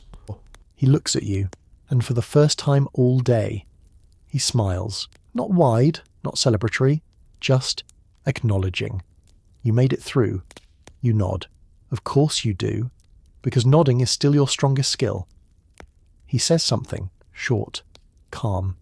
You don't fully understand the words, but the tone is clear. It's over, or at least, this part is. You shift your stance again, letting your arms relax fully now. The weight you've been carrying suddenly feels heavier, not because it changed, but because you're no longer holding it with urgency. You lower it, carefully, and stand there for a moment. Just standing. No movement pulling you forward, no pressure pushing you back, just space. You look around one more time, people talking quietly, moving in smaller groups, some already turning toward the road back, others lingering for a moment longer, as if letting the experience settle before stepping away. You take one more slow breath, because you understand something now. In 1325, things don't always end with a clear line. They fade, they loosen, they dissolve back into the rhythm of life, and somehow, that feels even more real. You turn slightly, following the movement of those around you, because if this part is over, then the next part is already beginning, and knowing this day so far, it probably still involves that bucket. Almost immediately the question begins to circulate. Quiet at first, then more confidently. Who won? It's not shouted. It's not formally declared. It just appears in conversations slipping between breaths and gestures like it's always been there. Waiting. And the answer depends entirely on who you're standing next to. You begin to notice it as you walk. People are talking again, but differently now. Less urgent, more reflective. The kind of tone that follows an event rather than drives it. Conversations are slower, more deliberate, like everyone is trying to make sense of what just happened, and more importantly, what it means. You fall into step beside your neighbours again, still holding your place in the group like a very committed background character. One of them speaks, gesturing behind you toward the field. You catch a few words. Victory. You nod. Of course. That seems like the correct answer. Another man nearby responds quickly, his tone slightly sharper. He gestures in a different direction, toward Bologna's side. His expression suggests disagreement. Not dramatic, just firm. You nod again. Also correct. This is going well. You begin to realize something important. There is no single version of what just happened. There are perspectives. One group insists that Modena held its ground, that they pushed forward when it mattered, that they proved something important, not just about strength, but about resolve. Another quietly points out that Bologna didn't collapse, that they stood just as firmly, that they didn't lose anything that truly mattered. You nod a third time. Still correct. You pass by another cluster of people, their conversation already deep into analysis. One of them reenacts a moment with surprising enthusiasm, stepping forward, gesturing with his hands, illustrating how someone moved, how someone reacted. The others watch closely, occasionally correcting him. No, it was like this. Historical reconstruction. Very precise, very confident. You notice how quickly the narrative is forming. Moments are being selected, highlighted, retold in ways that make sense to the people telling them. You hear someone say something that sounds like we had the advantage. Another replies, they hesitated. A third adds, but we held. You nod. Because at this point, nodding has become less about agreement and more about participation in a shared reality. You glance back over your shoulder toward the field that is already starting to look less significant. From here, it's just land again. Dust. Space. No visible marker of what just happened. And yet, the story is already taking shape. You walk a bit further, listening. Now someone is talking about numbers, how many were there, how many moved, how many... something. The numbers shift slightly with each sentence, not dramatically, just enough to feel flexible. You almost smile, because this feels familiar. Not the setting, not the clothing, but the way people process events, the need to define it, to give it structure, to decide what it meant. You hear the word bucket again. Of course you do. Now it's woven into the outcome. We took it. We still have it. They couldn't take it back. You pause for a moment, because suddenly that feels like the answer. Not who pushed forward, not who stepped back, but who still has the bucket. You glance at your neighbours. They seem satisfied, not celebrating wildly, not declaring anything loudly, just steady, grounded in the belief that whatever just happened, it didn't take anything away from them. If anything, it reinforced something. You nod. Because that feels like the safest interpretation. Another man joins the conversation, adding his own version. His tone is confident, his gestures precise. He wasn't standing where you were, clearly. His perspective is different, but equally certain. You nod again. Of course, everyone is right. Simultaneously, you continue walking, the group slowly reforming into something less structured, more familiar. The tension has eased, replaced by something quieter. Reflection, maybe. Or just the natural shift that happens when intensity fades. You take a breath. It feels easier now. Your body's catching up to the moment, processing it in ways your mind is still working through. Because if someone asked you, who won? You're not entirely sure what you would say. You were there. You saw it. You experienced it. And yet, it doesn't fit neatly into a single answer. It wasn't clean. It wasn't decisive. It was human. You glance around one more time, people talking, nodding, agreeing, disagreeing, all building their own version of the same event, and you realize something quietly profound. Winning, here, isn't about a clear outcome. It's about what people believe happened, and what they choose to carry forward. You adjust your pace slightly, falling back into step with the group. Because whether it was a victory, a draw, or just another chapter in an ongoing rivalry, one thing is certain. The story is already being written, and somehow it still begins with a bucket. The return journey feels different, slower, quieter. The same road, the same people. But everything has shifted just enough to notice. The urgency is gone, replaced by a steady, tired rhythm. Conversations are softer now, more reflective than reactive. Some people speak, others just walk. You are somewhere in between, letting your body catch up with everything it just experienced. At first you don't realize how tired you are, because the movement continues. Step after step, your body keeps going out of habit, carried by the same momentum that brought you here. But now, without the tension pulling you forward, the weight settles in. Your legs feel heavier, your shoulders drop slightly. Even the thing you're carrying, whatever it is, suddenly feels like it gained a personality, a demanding one. You adjust your grip. Again, you've done that a lot today. You fall into step with your neighbours, though the spacing is looser now. People aren't clustering as tightly. There's more room between each person, as if everyone is quietly reclaiming their own space after sharing it so closely. No one is rushing. There's no reason to. Whatever needed to happen, happened.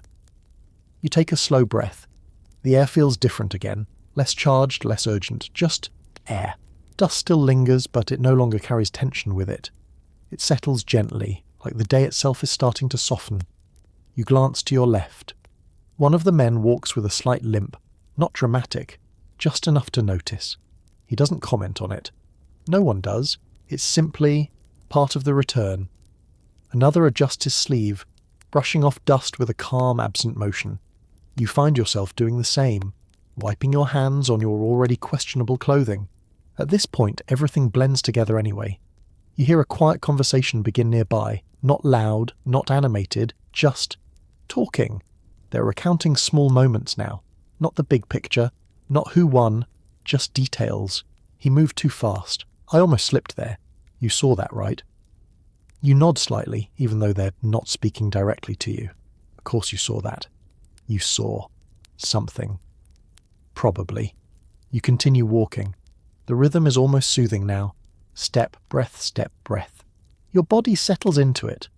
The repetition calming in a way you didn't expect. There's no more anticipation, no more waiting for something to happen. It already did, and now, you're just walking home. You pass the same stretch of land you crossed earlier, but it feels different now, less significant, just ground again, the kind you walk on without thinking. It's almost hard to believe that, not long ago, it held all that movement, all that tension. Now, it's just there. You almost want to stop and look back one more time, but you don't, because no one else does, and that feels important. You keep moving. The group continues forward, gradually shifting from something organised into something more familiar. Neighbours again, individuals again, people returning to their own lives. You notice more conversation now, quieter but more frequent. Some people laugh softly, short bursts, like the kind that come from relief rather than humour. Others speak in low tones, their words carrying the weight of experience rather than excitement. You catch the word again. Bucket.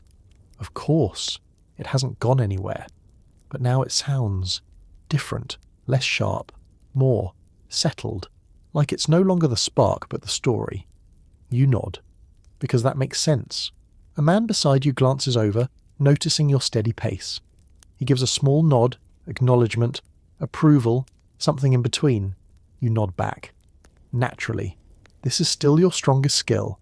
You continue walking, your steps more relaxed now, your body finding its natural rhythm again. The tension has drained out of your movements, replaced by something quieter, tired but steady. You realise something as the road begins to feel more familiar. This is the part no one talks about. Not the march, not the clash, but the return.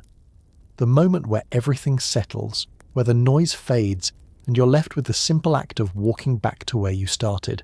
You adjust your shoulders slightly, rolling them once, easing the stiffness that has settled in. You made it through, not dramatically, not heroically, but completely. And that feels enough. You look ahead. The city of Modena is coming back into view, its familiar shapes, its narrow streets waiting just beyond the edge of this road. It looks the same as when you left, but it doesn't feel the same. Not quite. You take one more slow breath, because in 1325, the end of something doesn't come with a grand moment. It comes with a walk, a quiet, steady walk back to where you started. A little more tired, a little more aware, and somehow just slightly proud of surviving a day that started with breakfast and somehow included a war about a bucket. You return to Modena, and almost immediately the world resumes as if it had only been mildly inconvenienced. The same streets, the same buildings, the same vendors shouting about things that feel significantly less dramatic than what you just experienced.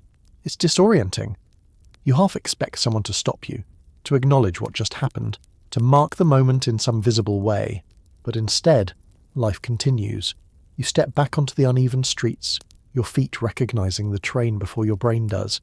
The familiar rhythm of the city wraps around you again. Voices, movement, the distant clatter of tools and trade. It feels normal, too normal. You glance around, almost expecting to see signs of what just happened. Some kind of indication that a large group of people just left, engaged in something intense and returned changed. But there are none. A vendor is arguing about the price of vegetables with the same level of commitment you saw earlier. A child runs past, chasing something only they understand. A man leans against a wall, speaking casually to another as if the most exciting thing that happened today was a particularly satisfying loaf of bread. You pause. Because for you, this day has been anything but ordinary. And yet here, in the city, it blends back in almost instantly. You take a few steps forward, re-entering the flow of people. No one stops you. No one asks where you've been. There is no "how did it go?" or "did we win?" Just quiet acknowledgement from those who were there, and complete indifference from those who weren't. You realise something. This is not a society that pauses, it absorbs. Events don't interrupt life here, they become part of it. You pass by a small group gathered near a doorway. One of them glances at you, really looks this time.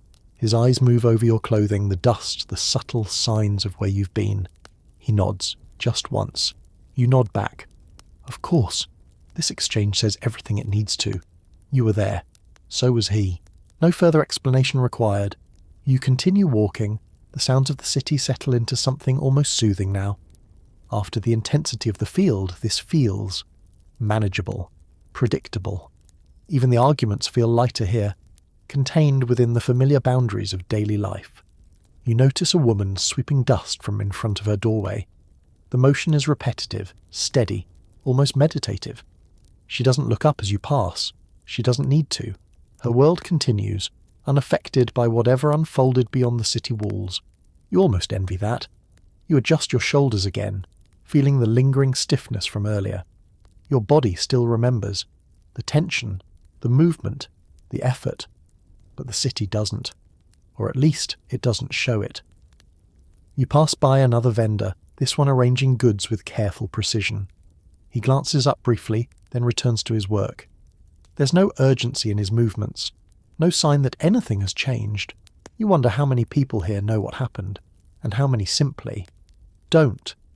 You hear the word again. Bucket. Of course.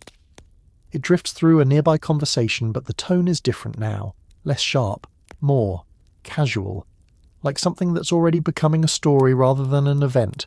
You slow your pace slightly, listening. They went, they came back. We still have it. There's a quiet satisfaction in the way it's said. Not loud, not boastful, just settled. You nod, because that seems to be the conclusion. Whatever happened out there didn't change that. You continue walking, your steps more relaxed now, your movements blending back into the rhythm of the city. You're no longer part of a group moving with purpose. You're just another person on the street. And that feels strange. After everything, you glance at your hands again, still slightly dusty, still holding the memory of what they were doing not long ago. Now, they're just hands again. You pass by the same narrow turns, the same leaning buildings, the same sense of closeness that defines this place. It feels smaller now, not physically, but in contrast to what you just experienced. And yet, it's where everything returns. You take a slow breath. The air carries the same mix of smoke, food, and humanity as before. Familiar now, almost comforting. You realize something quietly profound. Life here doesn't separate the extraordinary from the ordinary. They exist together.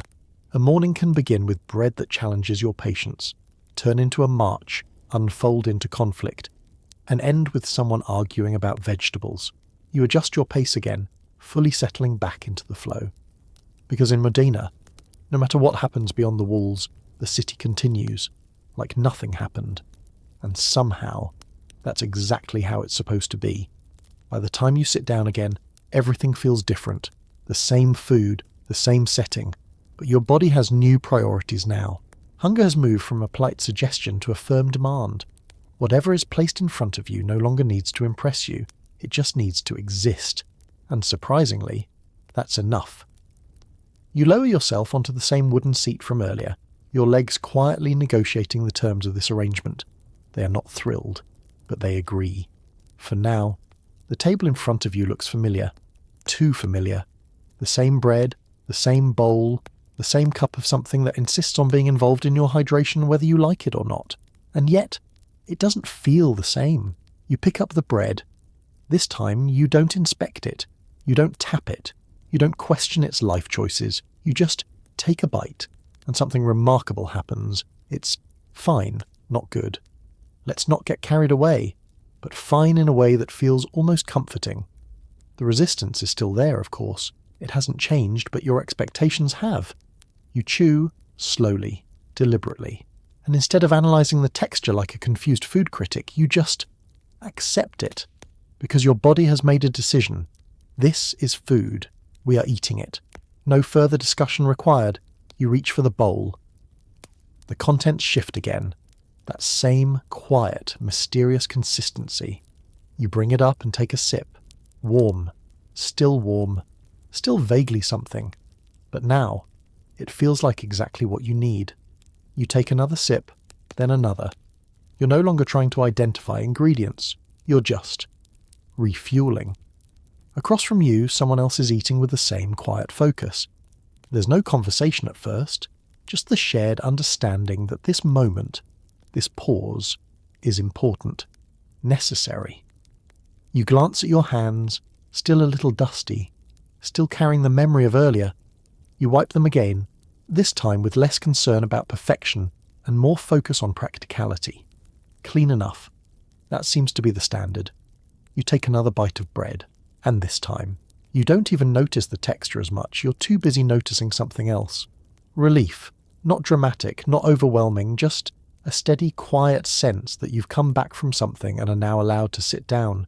You hear a voice nearby, soft, calm. Someone says something about the day, brief, understated. Another responds with a short comment. There's a faint chuckle, the kind that comes from shared experience rather than humour. You nod slightly. Of course. This is how it's processed, not with big declarations, but with small, quiet acknowledgements. You take a sip from the cup again. It still isn't water, But now you appreciate it in a very specific, very situational way. You set it down and lean back slightly, your body easing into the moment. Your shoulders drop a little more, your breathing slows. The tension that's been sitting just beneath the surface begins to fade. You didn't notice how much of it you were carrying until now. You look around the room. It's the same as before. People eating, talking quietly, moving through their routines. And yet, there's a subtle difference, a shared awareness among some of them. Those who were there, those who understand. There are glances, small nods, the kind of acknowledgement that doesn't need words. You were part of something, and now you're back. You pick up another piece of bread. This time it breaks a little easier. Or maybe you've just learned how to handle it. Either way, progress. You take another bite, chew, swallow, and for the first time today you're not thinking about what comes next. You're just here, eating, resting, existing in a moment that feels earned. You glance at one of your neighbours. He's eating quietly, his posture relaxed now, his movement slower. He looks over briefly, catches your eye and gives a small nod. You nod back. Naturally. Always naturally. Because some things don't change. You take one more sip from the cup, setting it down with a quiet sense of acceptance. Because in 1325, food doesn't need to be exciting. It just needs to be there. And after a day like this, that's more than enough.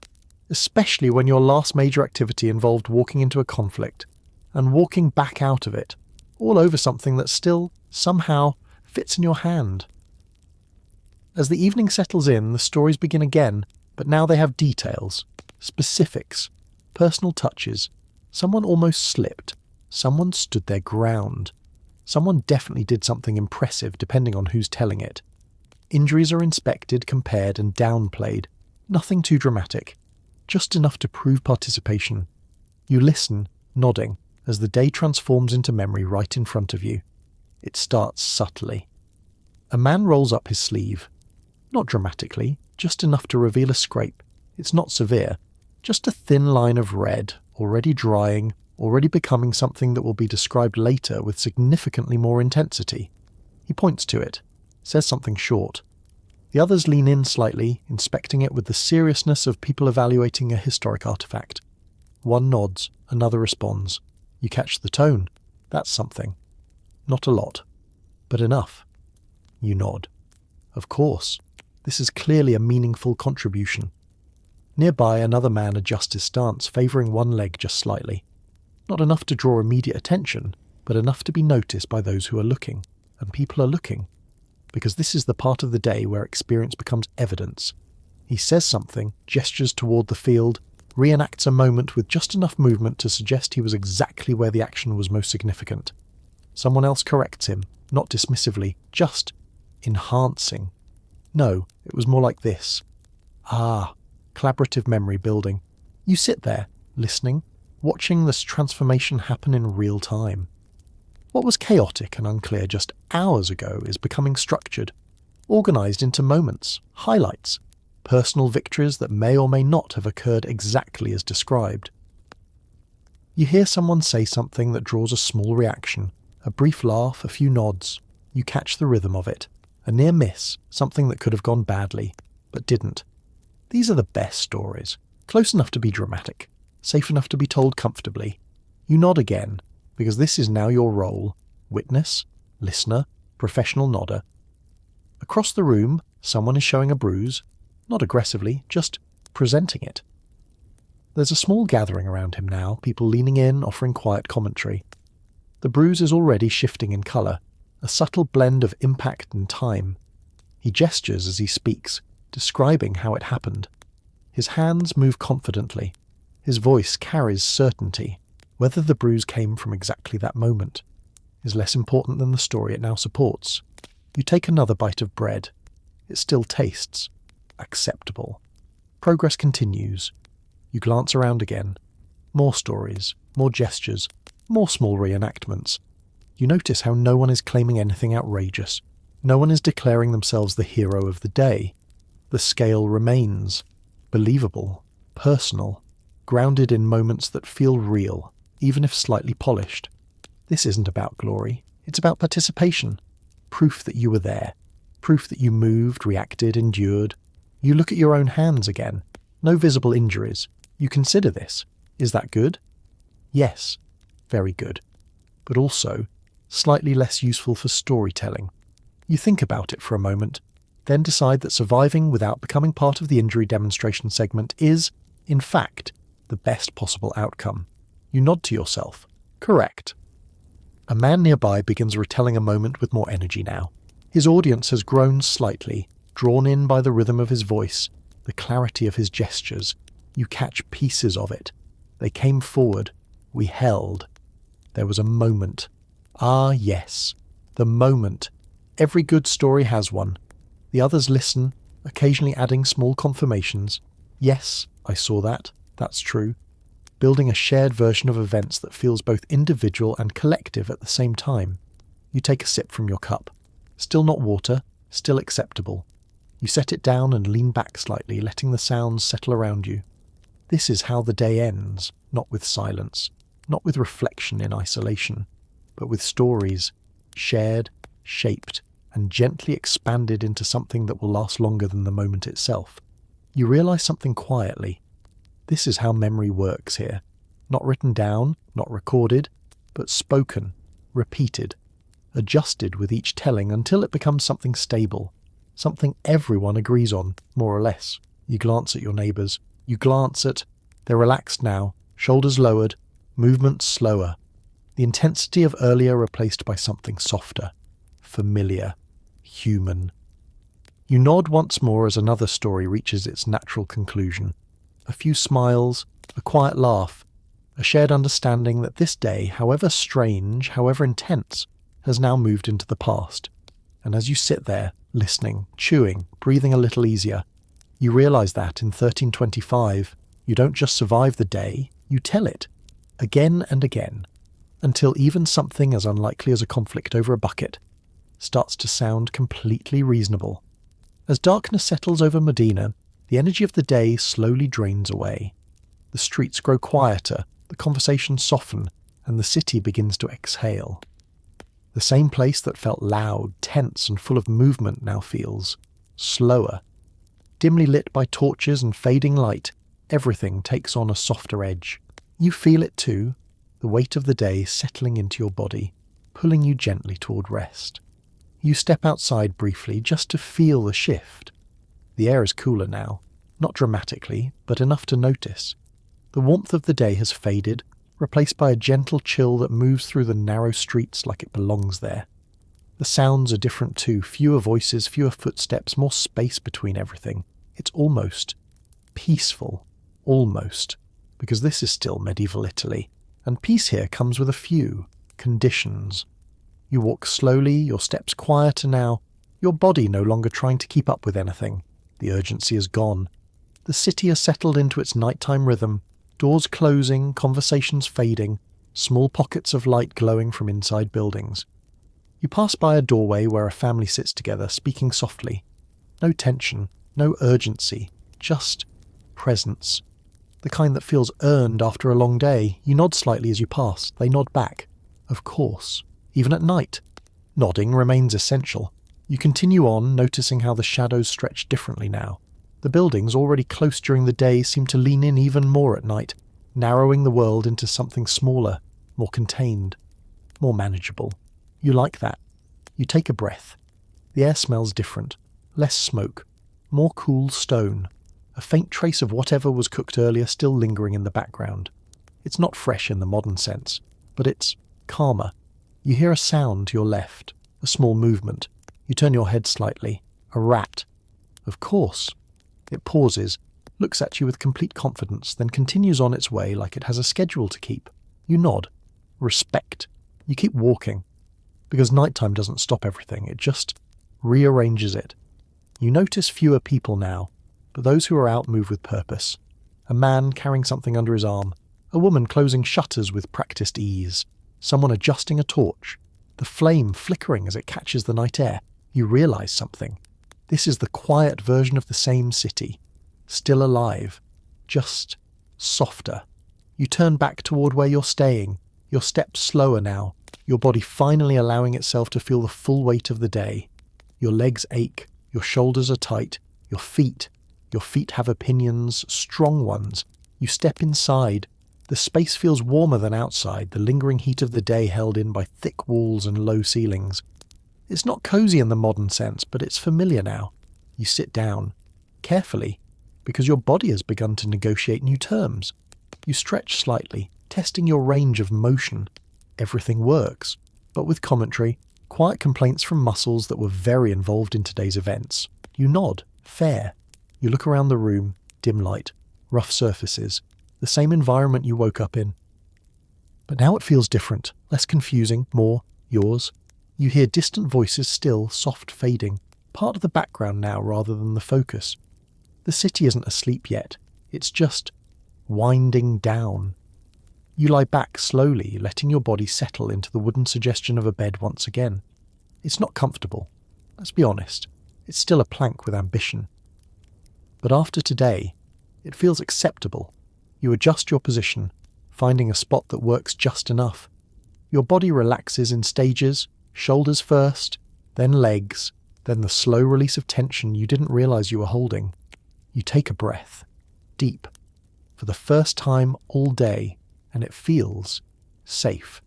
Your mind drifts slightly, replaying pieces of the day, the bells, the streets, the march, the field, the movement, the return, all of it, connected, all of it, real. You almost laugh, because if someone had told you this morning you will wake up, eat questionable bread, accidentally join a citywide response, walk into a conflict, survive it, and come back in time for dinner, you would have had questions, many questions. And yet, here you are, lying down, still here, still processing the fact that this entire day unfolded because someone, somewhere, looked at a bucket and decided it was worth everything that followed. You close your eyes, slowly. The sounds of the city fade further into the background. The occasional distant voice, a soft movement, the quiet presence of a place that has seen many days like this, and will see many more. Your breathing steadies, your body settles, because in 1325 night doesn't erase the day, it simply holds it, gives it space to rest, just like you. And as you drift there, between awareness and sleep, one final thought settles gently into your mind. You survived a medieval day. You navigated chaos, confusion, and civic pride at its absolute peak. And somehow, you did it without becoming part of someone else's story, all thanks to a bucket that you are now very, very glad you do not have to carry anymore. As the night settles fully around you, the world of 1325 begins to fade into something softer, quieter, almost distant. The bells are silent now. The streets have emptied. Even the arguments about bread, about pride, about buckets have drifted into the background like echoes that no longer need answering. You lie there on your very firm, very historically accurate bed, and for the first time today, nothing is expected of you. No marching, no nodding, no sudden career change into medieval participant. Just rest. And as your breathing slows, you can almost trace the shape of the day behind you. From the moment you woke up, confused, uncomfortable, mildly betrayed by your breakfast, to the slow build of tension, the walk, the noise, the dust, the movement, and then, just as quietly, the return. No grand ending, no dramatic conclusion, just people, doing what people have always done, showing up, getting through it, and then going home. Because for all its strangeness, for all the smells, the discomfort, the deeply questionable life choices involving buckets, there's something familiar underneath it all. People in 1325 were not so different from you. They worried, they argued, they cared, sometimes a little too much, about things that seemed small from the outside, but meant everything to them in the moment, and somehow they kept going. So tonight, as you lie in your own bed, soft, clean, and blissfully free of wooden negotiations, with air that smells like absolutely nothing questionable, and a world where your biggest conflict might be deciding whether to check your phone one last time, maybe take a second, just a quiet one, to appreciate how far things have come. Because history isn't just kings and battles and dramatic events, it's people, tired, stubborn, slightly dramatic people, who survived days like this, Days of noise, confusion, effort, and yes, occasionally a full-scale conflict over something that could fit in your hand.